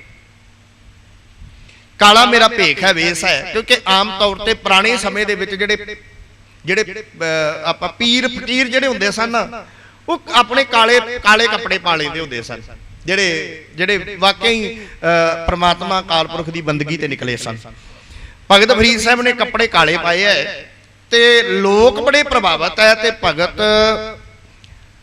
ਭਗਤ ਫਰੀਦ ਸਾਹਿਬ ਨੂੰ ਕਹਿੰਦੇ ਨੇ ਵੀ ਇਹ ਦਰਵੇਸ਼ ਹੈ, ਦਰਵੇਸ਼ ਰੱਬ ਨੂੰ ਮਿਲਣਿਆ ਹੋਇਆ ਬੰਦਾ, ਪਰਮਾਤਮਾ ਦਾ ਬੰਦਾ ਦਰਵੇਸ਼ ਹੈ, ਬੜੀ ਉੱਚੀ ਸ਼ਖਸੀਅਤ ਹੈ। ਪਤਾ ਕੀ ਕਿਹਾ ਭਗਤ ਫਰੀਦ ਸਾਹਿਬ ਨੇ? ਆਪਾਂ ਸਾਰਿਆਂ ਨੂੰ ਜਿਨ੍ਹਾਂ ਨੇ ਬਾਣੀ ਜਿਹੜੇ ਪੜ੍ਹਦੇ ਉਹਨਾਂ ਨੂੰ ਪਤਾ ਲੱਗ ਗਿਆ ਵੀ ਮੈਂ ਕੀ ਕਹਿਣਾ ਚਾਹੁੰਦਾ। ਭਗਤ ਫਰੀਦ ਸਾਹਿਬ ਜੀ ਕਹਿੰਦੇ ਆ, ਦੁਨੀਆ ਦੇ ਲੋਕੋ, ਤੁਸੀਂ ਮੇਰਾ ਭੇਖ ਵੇਖ ਕੇ, ਤੁਸੀਂ ਮੇਰਾ ਰੰਗ ਕੱਪੜਿਆਂ ਦਾ ਵੇਖ ਕੇ ਮੈਨੂੰ ਇਹ ਗੱਲ ਕਹਿ ਦਿੱਤੀ ਵੀ ਇਹ ਦਰਵੇਸ਼ ਹੈ। ਅਸਲ ਦੇ ਵਿੱਚ ਦਰਵੇਸ਼ ਦਰਵੂਸ਼ ਮੈਂ ਹੈ ਨਹੀਂ। ਭਗਤ ਫਰੀਦ ਸਾਹਿਬ ਇਹ ਗੱਲ ਕਹਿ ਰਹੇ ਨੇ, ਕਹਿੰਦੇ ਮੈਂ ਦਰਵੇਸ਼ ਦਰੂਸ਼ ਹੈ ਨਹੀਂ। ਕਹਿੰਦੇ ਕੌਣ ਹੋ ਤੁਸੀਂ? ਕਹਿੰਦੇ ਮੈਂ ਤੇ ਗੁਨਾਹਾਂ ਦਾ ਭਰਿਆ ਹੋਇਆ। ਫਰੀਦਾ ਕਾਲੇ ਮਹਿੰਡੇ ਕੱਪੜੇ, ਕਾਲਾ ਮਹਿੰਡਾ ਵੇਸ, ਕਿਹਾ ਗੁਨਹੀ ਭਰਿਆ ਮੈਂ ਗੁਨਾਹਾਂ ਦਾ ਭਰਿਆ ਹੋਇਆ। ਗੁਨਹੀ ਬਹੁ ਵਚਨ, ਗੁਨਹੀ ਭਰਿਆ ਮੈਂ ਫਿਰਾਂ, ਲੋਕ ਕਹੈ ਦਰਵੇਸ਼, ਲੋਕ ਮੈਨੂੰ ਦਰਵੇਸ਼ ਸਮਝਦੇ। ਇੱਥੇ ਵੀ ਕਿਹਾ ਸਤਿਗੁਰੂ ਜੀ ਨੇ। ਮਾਲਕ ਜੀ ਕਹਿੰਦੇ ਨਿਜ ਜਿਹੜੇ ਹੁਨਰ ਨੇ ਨਾ, ਹੁਨਰ ਬੰਦੇ ਦੇ, ਉਹ ਆਪਣੇ ਅੰਦਰ ਛੁਪਾ ਕੇ ਰੱਖਦਾ, ਜਗਤ ਨੂੰ ਨਹੀਂ ਦੱਸਦਾ ਫਿਰਦਾ ਵੀ ਮੈਨੂੰ ਆ ਵੀ ਆਉਂਦਾ, ਆ ਵੀ। ਗੁਰੂ ਦੇ ਅੱਗੇ ਨਹੀਂ ਕਹਿੰਦਾ ਜੀ ਗੁਰੂ ਸਾਹਿਬ ਮੇਰੇ ਕੋਲ ਆ ਵੀ ਸਿਆਣਪ ਹੈ, ਵੀ ਕਹਿੰਦਾ ਗੁਰੂ ਸਾਹਿਬ ਅਸੀਂ ਖਤੇ ਬਹੁਤ ਕਮਾਉਂਦੇ। ਬਾਣੀ ਕਹਿੰਦੀ, ਉਹ ਗੁਰੂ ਨੂੰ ਨਹੀਂ ਕਹਿੰਦਾ ਵੀ ਮੇਰੇ ਮਾਲਕਾ ਮੇਰੇ ਕੋਲ ਆ ਵੀ ਗੁਣ ਹੈ, ਮੈਨੂੰ ਆ ਵੀ ਨਾ। ਉਹ ਕਹਿੰਦਾ ਹਮ ਅੰਧਲੇ ਅੰਧ ਬਿਖੈ ਬਿਖਰਾਤੇ, ਕਿਉਂ ਚਾਲੈ ਗੁਰ ਚਾਲੀ, ਸਤਿਗੁਰ ਦਇਆ ਕਰੇ ਸੁਖ ਦਾਤਾ, ਹਮ ਲਾਵੇ ਆਪਨ ਪਾਲੀ। ਬੇਅੰਤ ਉਦਾਹਰਣ ਹੈ, ਬੇਅੰਤ ਗੁਰਬਾਣੀ ਦੇ ਵਿੱਚ। ਹਮ ਅਵਗੁਣ ਭਰੇ ਏਕ ਗੁਣ ਨਾਹੀ, ਅੰਮ੍ਰਿਤ ਛਾੜ ਬਿਖੈ ਬਿਖਾਈ। ਅਰਦਾਸ ਕਰ ਰਿਹਾ ਸਿੱਖ, ਰੱਬ ਨਾਲ ਮਿਲਣ ਵਾਲੀ ਰੂਹ, ਉਹ ਅਰਦਾਸ ਕਰਦੀ ਹੈ, ਅੰਮ੍ਰਿਤ ਛਾੜ ਵਿਖੈ ਵਿਖਾਹੀ, ਮਾਇਆ ਮੋਹ ਭਰਮ ਪੈ ਭੋਲੇ, ਸੁਧਾ ਰਸੋ ਪ੍ਰੀਤ ਲਗਾਈ। ਇੱਕ ਉੱਤਮ ਪੰਥ ਸੁਣਿਓ ਗੁਰ ਸੰਗਤ ਤੇ, ਮਲੰਤ ਜਮ ਤਰਾਸ ਮਟਾਈ। ਇੱਕ ਅਰਦਾਸ ਪਾਠ ਕੀਰਤ ਕੀ ਗੁਰੂ ਰਾਮਦਾਸ ਰਾਖੋ ਸ਼ਰਨਾਈ। ਸਤਿਗੁਰੂ ਗੁਰੂ ਨਾਨਕ ਸਾਹਿਬ ਜੀ ਕਹਿੰਦੇ ਜਿਹੜਾ ਰੱਬ ਨੂੰ ਮਿਲਣ ਵਾਲਾ ਹੈ ਨਾ, ਜਿਹੜਾ ਵਾਕਿਆ ਹੀ ਸਤਿਗੁਰੂ ਜੀ ਕਹਿੰਦੇ ਨੇ ਵੀ ਉਹ ਆਪਣੀ ਸਿਆਣਪ ਛੱਡ ਦਿੰਦਾ ਹੈ, ਆਪਣੇ ਹੁਨਰ ਗੁਰੂ ਦੇ ਅੱਗੇ ਸਾਹਮਣੇ ਜਿਹੜਾ ਉਹ ਜ਼ਾਹਰ ਨਹੀਂ ਕਰਦਾ, ਉਹ ਤੇ ਆਪਣੇ ਔਗਣ ਗੁਰੂ ਦੇ ਅੱਗੇ ਰੱਖਦਾ ਹੈ। ਕਰਕੇ ਜਾਹਰ ਐਬ ਦਿਖਾਵੇ, ਗੁਰ ਰਜਾਏ ਮੰਨੈ ਸੁਖ ਪਾਵੇ। ਸਤਿਗੁਰੂ ਜੀ ਕਹਿੰਦੇ ਵੀ ਵਾਕਿਆ ਹੀ ਜਿਹੜਾ ਰੱਬ ਨੂੰ ਮਿਲਣ ਵਾਲਾ ਦਰਵੇਸ਼ ਹੈ, ਕਾਜੀ ਹੈ, ਵਾਕਿਆ ਹੀ ਜਿਹੜਾ ਹਾਜੀ ਹੈ। ਮਾਲਕ ਜੀ ਕਹਿੰਦੇ ਆਪਣੇ ਐਬ ਜ਼ਾਹਰ ਕਰਦਾ ਹੈ ਤੇ ਆਪਣੇ ਗੁਣ ਜਿਹੜੇ ਨੇ ਉਹਨਾਂ ਨੂੰ ਹਿਰਦੇ ਦੇ ਵਿੱਚ ਛੁਪਾ ਕੇ ਰੱਖਦਾ ਹੈ। ਨਾਮ ਹਮਾਰਾ ਨਾਨਕ ਜਾਨੋ, ਮੱਕੇ ਕੋ ਅਬ ਕੇ ਪ੍ਰਸਥਾਨੋ। ਉੱਥੇ ਬਹਾਵਦੀ ਨੇ ਫਿਰ ਸਵਾਲ ਕੀਤਾ, ਕਹਿੰਦੇ ਜੀ ਨਾਮ, ਸਤਿਗੁਰੂ ਜੀ ਕਹਿੰਦੇ ਨਾਨਕ। ਜਿਵੇਂ ਪਹਿਲਾਂ ਵੀ ਦੂਜਿਆਂ ਕਾਜ਼ੀਆਂ ਨੇ ਪੁੱਛਿਆ ਸੀ ਨਾ, ਦੂਜੇ ਹਾਜੀ ਹੱਜ ਕਰਨ ਜਿਹੜੇ ਆਏ ਸਨ, ਉਹਨਾਂ ਨੇ ਪੁੱਛਿਆ, ਇਹਨੇ ਵੀ ਪੁੱਛਿਆ ਨਾਮ। ਕਹਿੰਦਾ ਜੀ ਸਤਿਗੁਰੂ ਗੁਰੂ ਨਾਨਕ ਸਾਹਿਬ ਜੀ ਕਹਿੰਦੇ ਜੀ ਸਾਡਾ ਨਾਮ ਹਮਾਰਾ ਨਾਨਕ ਜਾਨੋ, ਅਸੀਂ ਮੈਨੂੰ ਨਾਨਕ ਕਹਿ। ਆਪਾਂ ਸਤਿਕਾਰ ਨਾਲ ਗੁਰੂ ਨਾਨਕ ਸਾਹਿਬ ਕਵਾਂਗੇ। ਕਹਿੰਦਾ ਜੀ ਮੈਨੂੰ ਗੁਰੂ ਨਾਨਕ ਸਾਹਿਬ ਕਹੋ। ਅੱਛਾ ਅਗਲੀ ਗੱਲ ਕਹਿੰਦੇ ਕਿੱਥੇ ਚੱਲੇ ਹੋ? ਕਹਿੰਦੇ ਮੱਕੇ ਕੋ ਅਬ के प्रस्थानों कहते मैं ते मक्के दे यात्रा वास्ते चलिया ਤੁਹਾਡੇ ਨਾਲ मैं जिहड़ी ਉਹ हज की यात्रा गुरु नानक साहब जी काजी बहावदी नूं कहंदे ਤੁਹਾਡੇ ਨਾਲ मैं हज की यात्रा जिहड़ी ਉਹ करनी है। सुन सब हाजी मन में जीना ए हिंदू को बोल प्रवीणा। हुण जदों सारे काजी सन उत्थे भीड़ लगी हुई सी सारे बैठे सन काजी बहावदी भी है कहंदे भी ये ते बड़ा शैतान है बड़ा चलाक है ਇਹਦੇ ਕੋਲ ਤੇ ਗੁਣ ਹੀ बड़ा ਇਹਦੇ ਕੋਲ ਤੇ ਗਿਆਨ ਹੀ बड़ा ਐ ਕਰਕੇ ਜਦੋਂ ਪ੍ਰਭਾਵਿਤ ਹੋਏ ਤੇ ਫਿਰ ਵਿੱਚੋਂ ਕਹਿੰਦੇ ਵੀ ਇਹਦੀ ਬੋਲੀ ਜਿਹੜੀ ਹੈ ਨਾ ਗੁਰੂ ਨਾਨਕ ਸਾਹਿਬ ਬਾਰੇ ਗੱਲਾਂ ਕਰਦੇ ਕਹਿੰਦੇ ਵੀ ਜਿਹੜੀ ਇਹਨਾਂ ਦੀ ਬੋਲੀ ਹੈ ਨਾ ਹਿੰਦੂਆਂ ਵਾਲੀ ਬੋਲੀ ਹੈ। ਕਿਉਂ ਭਲਾ? ਕਿਉਂਕਿ ਸਤਿਗੁਰੂ ਗੁਰੂ ਨਾਨਕ ਸਾਹਿਬ ਜੀ ਨੇ ਸੱਚ ਦੱਸਤਾ ਸੱਚ ਵੀ ਇੱਕ ਹਾਜੀ ਦੇ ਵਿੱਚ ਆਹ ਗੁਣ ਹੋਣੇ ਜ਼ਰੂਰੀ ਨੇ। ਜਦੋਂ ਇਹ ਗੱਲ ਕਹੀ ਤੇ ਉਹਨਾਂ ਕੋਲ ਕਿੱਥੇ ਸੀ ਇਹ ਗੁਣ? ਆਪਣੀ ਹੰਕਾਰ ਨੂੰ ਕਿੱਥੇ ਮੁਰਦੇ ਬਣੇ ਸਨ ਕਿੱਥੇ ਕਪੜੀਆਂ ਪਾਈਆਂ ਸੁਣੋ ਤੇ ਕੇਵਲ ਭੇਖ ਨਾਲ ਜੁੜੇ। ਹੁਣ ਜਦੋਂ ਸੱਚ ਦੱਸਿਆ ਉਹ ਕਹਿੰਦੇ ਵੀ ਇਹ ਤੇ ਲੱਗਦਾ ਹੈ ਵੀ ਸਾਡੇ ਔਗਣ ਸਾਨੂੰ ਦੱਸਦਾ ਪਿਆ ਲੱਗਦਾ ਇਹ ਬੰਦਾ ਐ ਨਹੀਂ ਕਹਿੰਦੇ ਵੀ ਇਹ ਬੰਦਾ ਏਜੰਸੀਆਂ ਦਾ ਬੰਦਾ। ਅੱਜ ਤੁਸੀਂ ਦੱਸੋਗੇ ਨਾ ਮੈਂ ਇੱਥੋਂ ਹੀ ਕਹਿ ਦਿਆਂ ਵੀ ਅੱਜ ਸਾਡੇ ਧਰਮ ਦੇ ਵਿੱਚ ਕੋਈ ਘਾਟ ਆ ਗਈ ਧਿਆਨ ਨਾਲ ਸੁਣਿਓ। ਸਾਡੇ ਧਰਮ ਦੇ ਵਿੱਚ ਸਮੇਂ ਤੇ ਆਉਂਦੀਆਂ ਰਹਿੰਦੀਆਂ ਮਿਲਾਵਟਾਂ ਹੁੰਦੀਆਂ ਰਹਿੰਦੀਆਂ ਪਰੰਪਰਾਵਾਂ ਬਣਦੀਆਂ ਰਹਿੰਦੀਆਂ ਮਿਟਦੀਆਂ ਰਹਿੰਦੀਆਂ। ਅੱਜ ਮੈਂ ਇਸ ਸਟੇਜ ਤੋਂ ਕਹਿ ਦਿਆਂ ਵੀ ਭਾਈ ਸਾਡੇ ਧਰਮ 'ਚ ਆਹ ਕੰਮ ਗਲਤ ਹੋ ਰਿਹਾ ਪਤਾ ਕੀ ਕਹਿਣਗੇ ਕਹਿੰਦੇ ਇਹ ਏਜੰਸੀਆਂ ਦਾ ਬੰਦਾ ਐ ਕਹਿ ਦੇਣਗੇ ਵੀ ਇਹ ਏਜੰਸੀਆਂ ਦਾ ਬੰਦਾ ਹੈ ਰਲਿਆ ਹੋਇਆ ਦੁਸ਼ਮਣ ਨਾਲ ਤਾਂ ਸਾਡੀਆਂ ਗਲਤੀਆਂ ਸਾਨੂੰ ਦੱਸਦਾ ਹੈ। ਇਹਦਾ ਮਤਲਬ ਕਿ ਬੰਦਾ ਤੁਹਾਡੀ ਗਲਤੀ ਤੁਹਾਨੂੰ ਦੱਸੇ ਨਾ ਫਿਰ ਤੇ ਠੀਕ ਹੈ ਫਿਰ ਤੇ ਤੁਹਾਡਾ ਬੰਦਾ ਜੇ ਤੁਹਾਨੂੰ ਕਵੇ। ਇਹਨਾਂ ਨੂੰ ਜਦੋਂ ਦੱਸੀ ਇਹ ਕਹਿੰਦੇ ਵੀ ਇਹ ਤੇ ਦੂਜਿਆਂ ਦਾ ਹਿੰਦੂਆਂ ਵਾਲੀ ਬੋਲੀ ਬੋਲਦਾ ਸਾਡੀ ਬੋਲੀ ਕਿੱਥੇ ਬੋਲਦਾ ਸਾਨੂੰ ਤੇ ਚੰਗਾ ਕਹਿੰਦਾ ਹੀ ਨਹੀਂ ਪਿਆ। ਉਹਨਾਂ ਨੇ ਸਾਰਿਆਂ ਨੇ ਨਾ ਜਿਹੜਾ ਮਨ ਬਣਾਇਆ ਕਹਿੰਦੇ ਵੀ ਇਹ ਭੇਖ ਧਾਰਨ ਕਰਕੇ ਬੈਠਾ ਹੈ ਪਰ ਬੋਲੀ ਜਿਹੜੀ ਉਹ ਹਿੰਦੂਆਂ ਵਾਲੀ ਬੋਲ ਰਿਹਾ ਹੈ। ਮਿਲ ਕਰ ਹਮਰੇ ਸੰਗ ਮਜਾਰੀ ਕਾਬੇ ਚਲਿਓ ਚਹਿਤ ਮਗ ਭਾਰੀ। ਆਪਸ ਵਿੱਚ ਗੱਲਾਂ ਕਰਦੇ ਐ ਕਾਜੀ ਕਹਿੰਦੇ ਵੀ ਸਾਡੇ ਨਾਲ ਮਿਲ ਕੇ ਨਾ ਸਾਡੇ ਨਾਲ ਰਲ ਕੇ ਇਹ ਜਿਹੜਾ ਗੁਰੂ ਨਾਨਕ ਆ ਜਾਂ ਬਾਬਾ ਨਾਨਕ ਆ ਸਤਿਗੁਰੂ ਗੁਰੂ ਨਾਨਕ ਸਾਹਿਬ ਨੇ ਕਹਿੰਦੇ ਵੀ ਸਾਡੇ ਨਾਲ ਰਲ ਕੇ ਇਹ ਕਾਬੇ ਦੀ ਯਾਤਰਾ ਤੇ ਜਾਂ ਕਹਿਣ ਲੱਗੇ ਵੀ ਉੱਥੇ ਯਾਤਰਾ ਕਰਨ ਵਾਸਤੇ ਕਾਬੇ ਦੀ ਯਾਤਰਾ ਵਾਸਤੇ ਮੱਕੇ ਦੀ ਯਾਤਰਾ ਵਾਸਤੇ ਸਾਡੇ ਨਾਲ ਰਲ ਕੇ ਜਾਣਾ ਚਾਹੁੰਦਾ ਹੈ। ਦੇ ਜਵਾਬ ਇਸ ਕਰੇ ਨਿਰਾਲਾ ਭਲੀ ਨਾ ਬਾਤ ਚਲੇ ਜਿਸ ਨਾਲਾ। ਕਹਿੰਦੇ ਆਪਾਂ ਇਉਂ ਕਰਦੇ ਆ ਇਹਨੂੰ ਇੱਥੇ ਹੀ ਜਵਾਬ ਦੇ ਦਿੰਨੇ ਆ ਨਾ ਭਾਈ ਤੈਨੂੰ ਨਹੀਂ ਜਾਣਾ ਸੀ। ਆਪਸ 'ਚ ਗੱਲਾਂ ਕਰਦੇ ਦੇ ਜਵਾਬ ਇਸ ਕਰੇ ਨਿਰਾਲਾ। ਨਿਰਾਲੇ ਦਾ ਮਤਲਬ ਹੈ ਵੱਖਰਾ ਇਹਨੂੰ ਵੱਖਰਾ ਕਰ ਦਈਏ ਇੱਥੇ ਹੀ ਜਵਾਬ ਦੇ ਦਈਏ ਅਸੀਂ ਤੈਨੂੰ ਲੈ ਕੇ ਜਾਣਾ। ਅੱਛਾ ਅਗਲੀ ਗੱਲ ਕਹਿੰਦੇ ਜੇ ਕਿਧਰੇ ਇਹ ਚਲ ਗਿਆ ਨਾ ਮੱਕੇ ਇਹ ਵੀ ਗੱਲਾਂ ਕਰਦੇ ਜੇ ਕਿਧਰੇ ਇਹ ਚਲ ਗਿਆ ਨਾ ਮੱਕੇ ਤੇ ਕਹਿੰਦੇ ਜੇ ਇਹ ਮੱਕੇ ਪਹੁੰਚ ਗਿਆ ਤੇ ਉੱਥੇ ਬੜਾ ਕੰਮ ਖਰਾਬ ਹੋਣਾ ਕਿ ਗੈਰ ਮੁਸਲਮਾਨ ਤੇ ਮੱਕੇ ਜਾ ਹੀ ਨਹੀਂ ਸਕਦਾ। ਕਹਿੰਦੇ ਵੀ ਉੱਥੇ ਤੇ ਕੰਮ ਗਲਤ ਹੋ ਜਾਣਾ ਉੱਥੇ ਤੇ ਸਾਡੀ ਵੀ ਬੇਇੱਜ਼ਤੀ ਹੋਏਗੀ ਲੜਾਈ ਹੋ ਜਾਣੀ ਉੱਥੇ ਤੇ। ਕਹਿੰਦੇ ਵੀ ਇਹ ਚੰਗੀ ਗੱਲ ਨਹੀਂ। ਹੁਣ ਸੁਣਿਓ ਕੀ ਕਿਹਾ ਕਹਿੰਦੇ ਆਪਾਂ ਇਹਨੂੰ ਕੀ ਕਰਦੇ ਆ ਦੇ ਜਵਾਬ ਇਸ ਕਰੇ ਨਿਰਾਲਾ ਭਲੀ ਬਾਤ ਨਾ ਚਲੇ ਜੇ ਨਾਲਾ। ਜੇ ਸਾਡੇ ਨਾਲ ਜਾਏਗਾ ਤੇ ਇਹ ਚੰਗੀ ਗੱਲ ਨਹੀਂ ਹੈਗੀ ਇਸ ਕਰਕੇ ਕੋਈ ਨਾ ਕੋਈ ਆਲ ਮਟੋਲ ਕਰਕੇ ਇਹਨਾਂ ਨੂੰ ਇੱਥੋਂ ਹੀ ਵਾਪਸ ਮੋੜ ਦਿੰਦੇ ਹਾਂ। ਜਾਂ ਮਸਲਤ ਕਰ ਬੋਲੇ ਬੈਨਾ ਮੰਦ ਨ ਸਮਝੇ ਗੁਨੇ ਨਾ। ਕਹਿੰਦੇ ਇਹ ਵਿਚਾਰ ਕਰਕੇ ਗੁਰੂ ਨਾਨਕ ਸਾਹਿਬ ਜੀ ਨੂੰ ਕਹਿਣ ਲੱਗੇ ਨੇ ਕੁਝ ਦੱਸਣ ਲੱਗੇ ਨੇ ਕੁਝ ਸਮਝਾਉਣ ਲੱਗੇ ਨੇ। ਗੁਰੂ ਨਾਨਕ ਸਾਹਿਬ ਜੀ ਨੂੰ ਕਵੀ ਜੀ ਕਹਿੰਦੇ ਇਹ ਮੰਦ ਬੁੱਧੀ ਵਾਲੇ ਜਾਣਦੇ ਨਹੀਂ ਕਿ ਇਹ ਆਪ ਰੱਬ ਅਕਾਲ ਪੁਰਖ ਇਹਨਾਂ ਦੇ ਸਾਹਮਣੇ ਬੈਠਾ ਹੈ। ਮੱਕੇ के मगया से कथाना चढ़ जहाज बर करत बयाना। ਕਹਿੰਦੇ ਵੀ ਗੁਰੂ ਨਾਨਕ ਸਾਹਿਬ ਜੀ ਦੇ ਬਾਰੇ ਆਪਸ 'ਚ ਫਿਰ ਕਹਿੰਦੇ ਨੇ ਵੀ ਮੱਕੇ ਦੇ ਵੱਲ ਜਦੋਂ ਹੁਣ ਜਾਣਾ ਜਿੱਥੇ ਆਪਾਂ ਬੈਠੇ ਆ ਕਹਿੰਦੇ ਵੀ ਉੱਥੇ ਜਹਾਜ਼ ਤੇ ਚੜ੍ਹਨਾ ਪੈਣਾ ਜਿੱਥੇ ਬੈਠੇ ਆ ਨਾ ਆਪਾਂ ਪੱਖਰ ਤੇ ਸੱਖਰ ਕਹਿੰਦੇ ਇਸ ਤੋਂ ਅਗਲੀ ਯਾਤਰਾ ਜਹਾਜ਼ ਦੀ ਹੈ ਤੇ ਜਦੋਂ ਜਹਾਜ਼ ਤੇ ਚੜਿਆ ਜਾਵੇਗਾ ਤੈ ਕਤਬ ਕਲਮਾ ਦੇਦ ਬੜਾਈ ਤਬ ਜਹਾਜ਼ ਬਰ ਲੇਦ ਚੜਾਈ। ਕਹਿੰਦੇ ਵੀ ਹੁਣ ਵੇਖੋ ਮੁਸਲਮਾਨ ਦੀ ਤੇ ਗੈਰ ਮੁਸਲਮਾਨ ਦੀ ਅਗਲੇ ਪਹਿਚਾਣ ਕਰਦੇ ਨੇ ਪਹਿਲਾਂ ਐ ਥੋੜਾ ਵੀ ਸਿੱਧਾ ਹੀ ਅਗਲੇ ਅੰਦਰ ਵਾੜ ਦਿੰਦੇ ਨੇ। ਨਹੀਂ ਮੇਰੇ ਖਿਆਲ ਦੇ ਵਿੱਚ 40-50 ਕਿਲੋਮੀਟਰ ਦਾ ਜਿਹੜੀ ਪਹਿਲਾਂ ਹੀ ਨਾ ਸ਼ਹਿਰ ਤੋਂ ਮੱਕੇ ਸ਼ਹਿਰ ਤੋਂ ਪਹਿਲਾਂ ਹੀ ਉੱਥੇ ਰੋਕ ਲਾਈ ਹੈ ਜਾਂ ਇਉਂ ਕਹ ਲਓ ਵੀ ਜਹਾਜ਼ ਦੇ ਵਿੱਚ ਚੜਨ ਤੋਂ ਪਹਿਲਾਂ ਉੱਥੇ ਉਹਨਾਂ ਨੇ ਕੁਝ ਮੌਲਵੀ ਕਾਜੀ ਬਿਠਾਏ ਹੋਏ ਨੇ। ਅਗਲੇ ਕਹਿੰਦੇ ਵੀ ਹਾਂ ਕਿੱਥੇ ਚੱਲਿਆ ਕਹਿੰਦਾ ਜੀ ਮੈਂ ਹਜ ਯਾਤਰਾ ਕਰਨ ਚੱਲਿਆ। ਕੌਣ ਹੈ? ਮੁਸਲਮਾਨ। ਕਲਮਾ ਪੜ इस्लाम दियां कलमां पढ़ सकदा है, पर उत्थे कलमा क्योंकि अगलियां ने वेखना है भी मुसलमान है कि नहीं है। अच्छा ये गल ते रही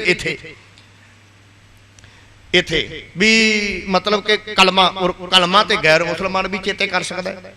कुरान शरीफ दियां कलमां ने जिहड़ियां उते गैर मुसलमान भी कर सकदा। मेरे नाल बैठा मेरा साथी ये भी बहुत चिर उत्थे सऊदी अरब दे विच गया सी, क्योंकि सऊदी अरब की गल चल रही मक्के दी। इन्हें मैनूं दस्सिया भी जदों आम तौर पर उत्थे गल्लां करदे ने भी जदों जहाज ते बिठाया जाता है ना, कहते भी वो उत्थे गां दा मांस भी खाउंदे सऊदी अरब च।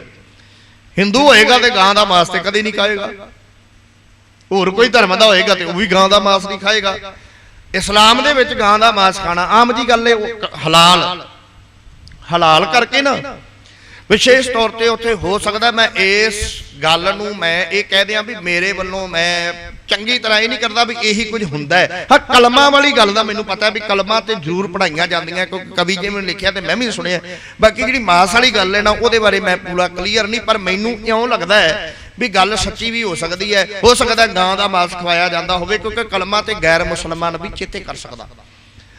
गल्लां करदे है कहदे भी इन्हां तो जदों सुणियां जाणगियां कलमा, इन्हां तो जदों कलमा सुणियां जाणगियां ते गुरु नानक साहिब जी नूं कहंदे इन्हां नूं कलमा नहीं आउंदियां होणीਆਂ। इस करके जदों कलमा सुणगे ते आपां इन्हां नूं जिहड़ा ओह नाल नहीं लैके जाना, उत्थे ही इन्हां नूं जिहड़ा छड्ड दित्ता जावेगा।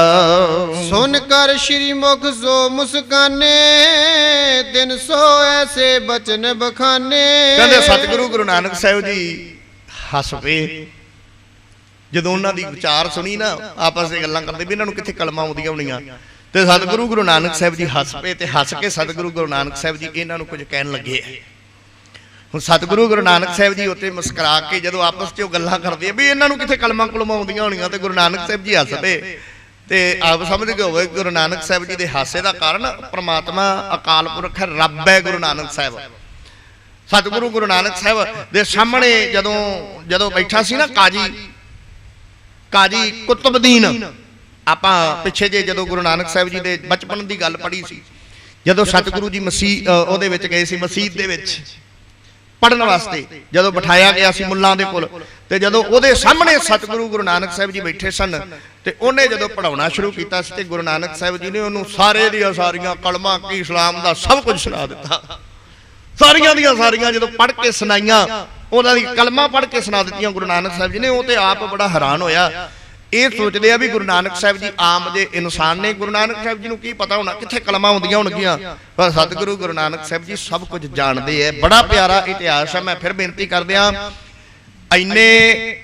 इन्ने खुले तरीके नाल कह लो, इन्ने कह लो भी लम्मे तरीके दे नाल सारा कुछ खोल के एक एक चीज़ का जिहड़ा कवि जी ने दस्सिया है, आपां नूं ना ही मैनूं लगदा भी पहला इहो जिहा मौका मिलिया, क्योंकि टीवी का माध्यम भी जिहड़ा होनी शुरू होया कई थावां ते जिहड़ा वो चल रहा। तो कोशिश करियो भी इनू आपां संपूर्ण गुरु नानक साहिब जी की ये यात्रा नूं ये इतिहास नूं आपां सुणीए।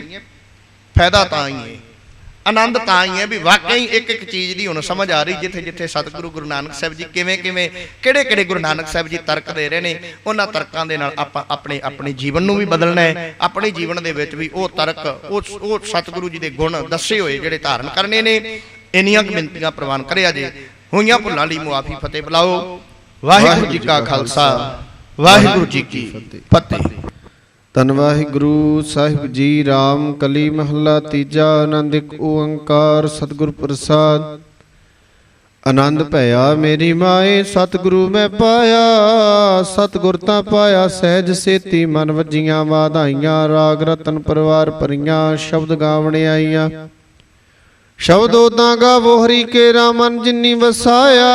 कह नानक आनंद होआ सतगुरु मैं पाया। ए मन